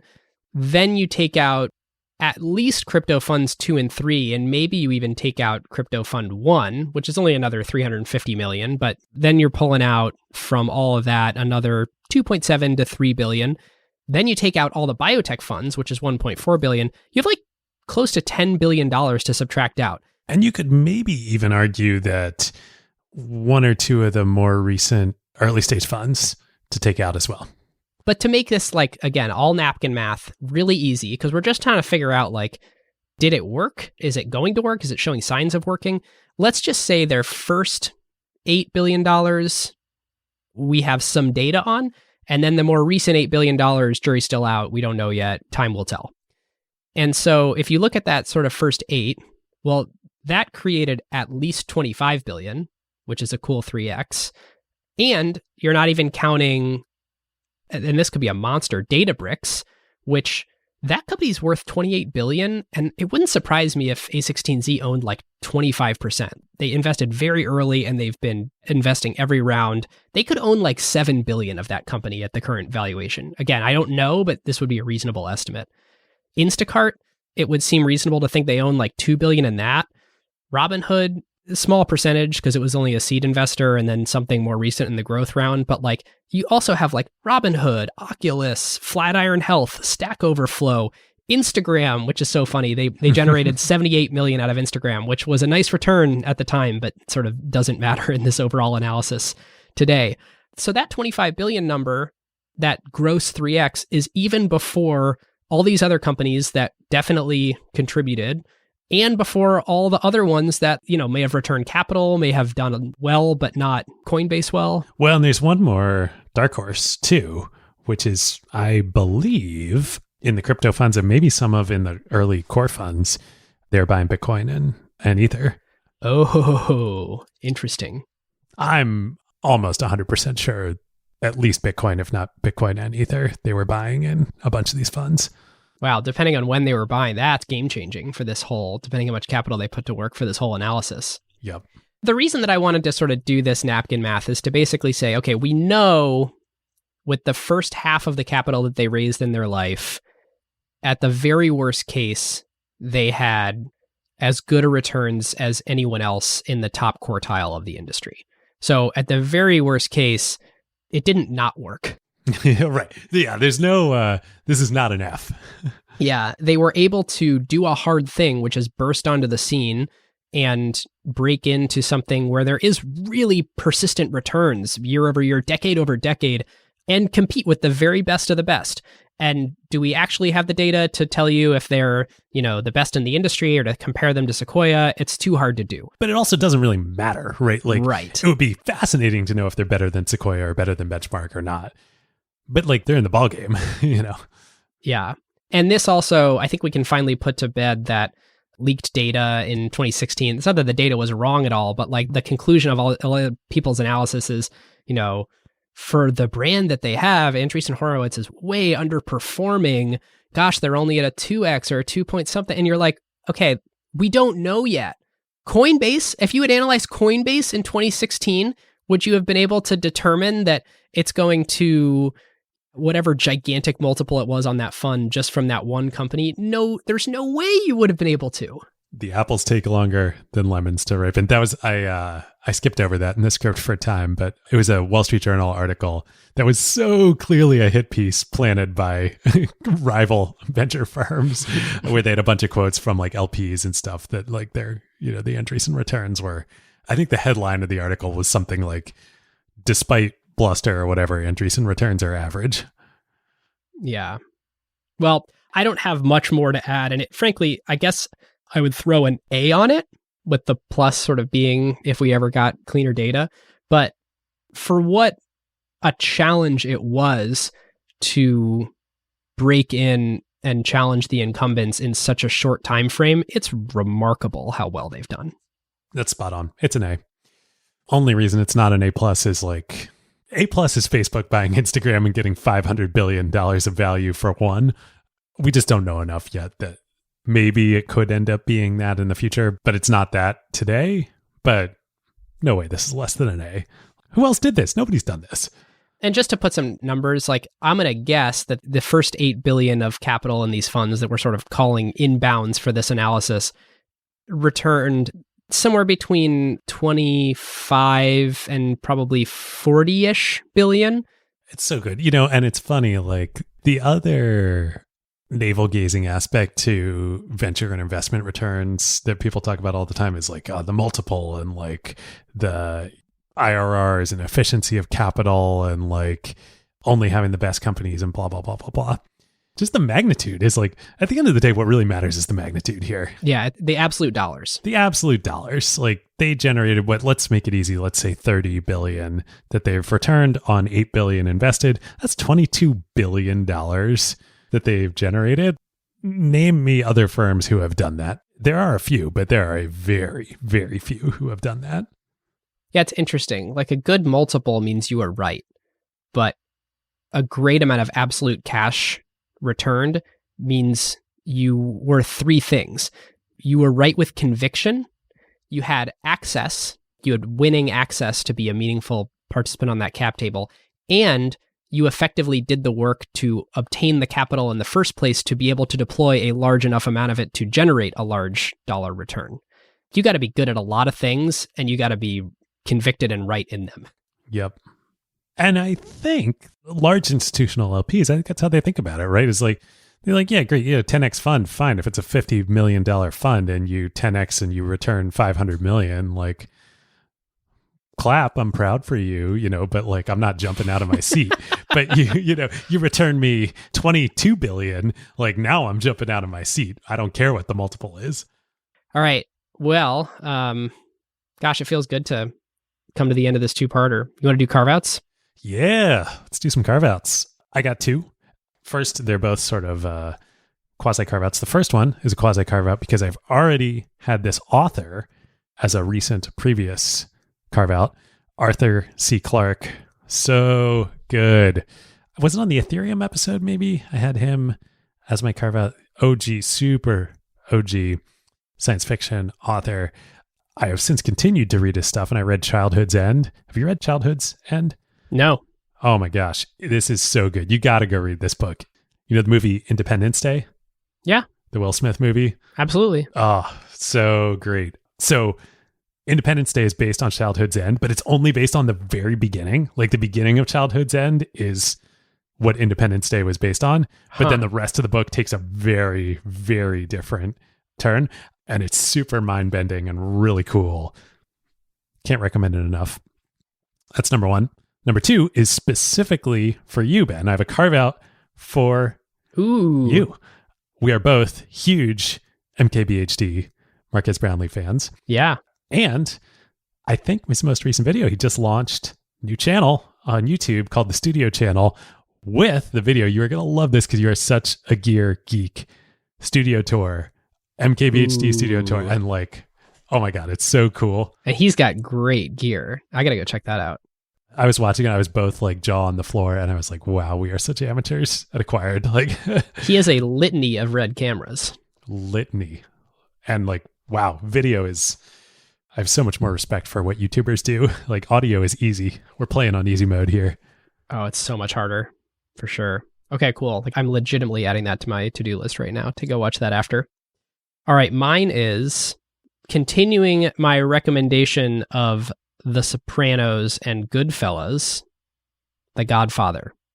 Somehow I have never seen the Godfather trilogy. Like it just escaped me. I know. I'm like going back and like actually watching all these. Wait, so you started with The Sopranos and Goodfellas without having seen Correct. The Godfather. Correct. Hey, whatever path leads you to greatness, the point is you get to greatness. Yes.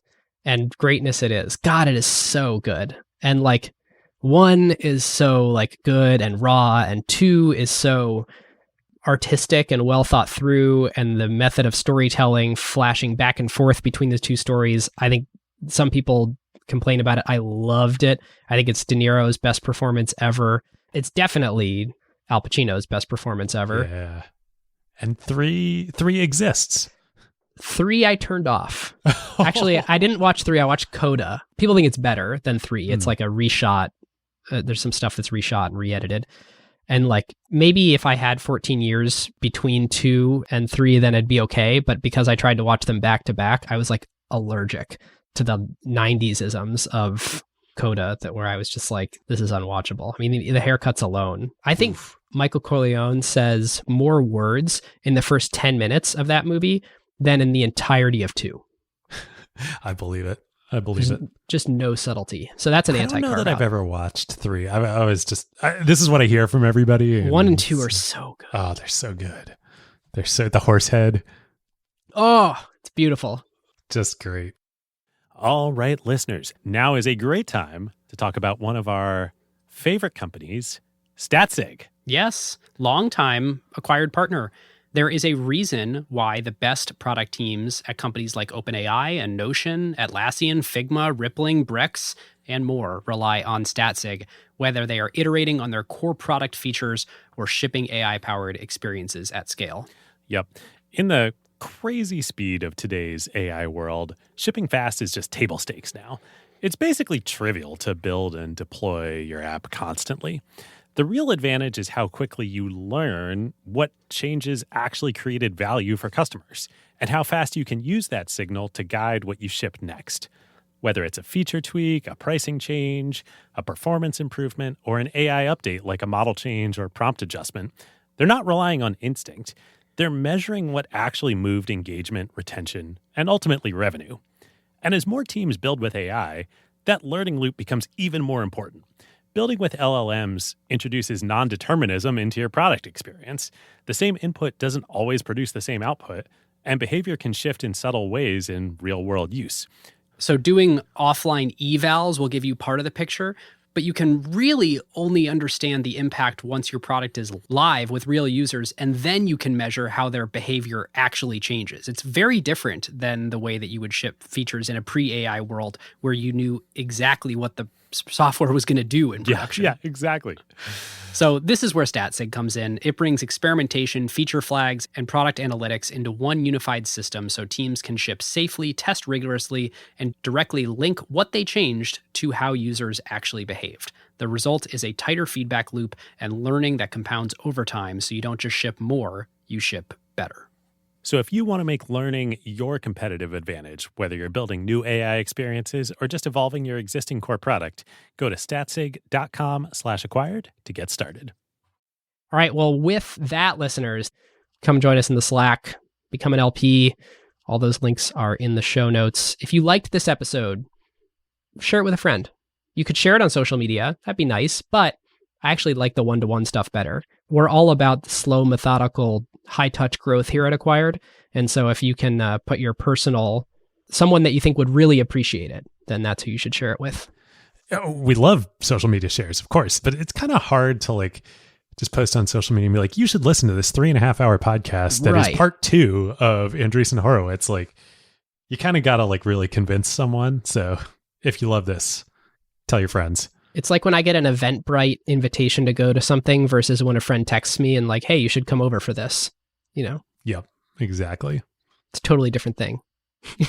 All right, listeners, we'll see you next time. We'll see you next time. And wait, we got one more piece of news. Who Got the Truth? Live on Spotify. Go check it out. You can listen to it here for the next 2 minutes and then go listen on Spotify. Young Spielberg. Mike Taylor. Take us out.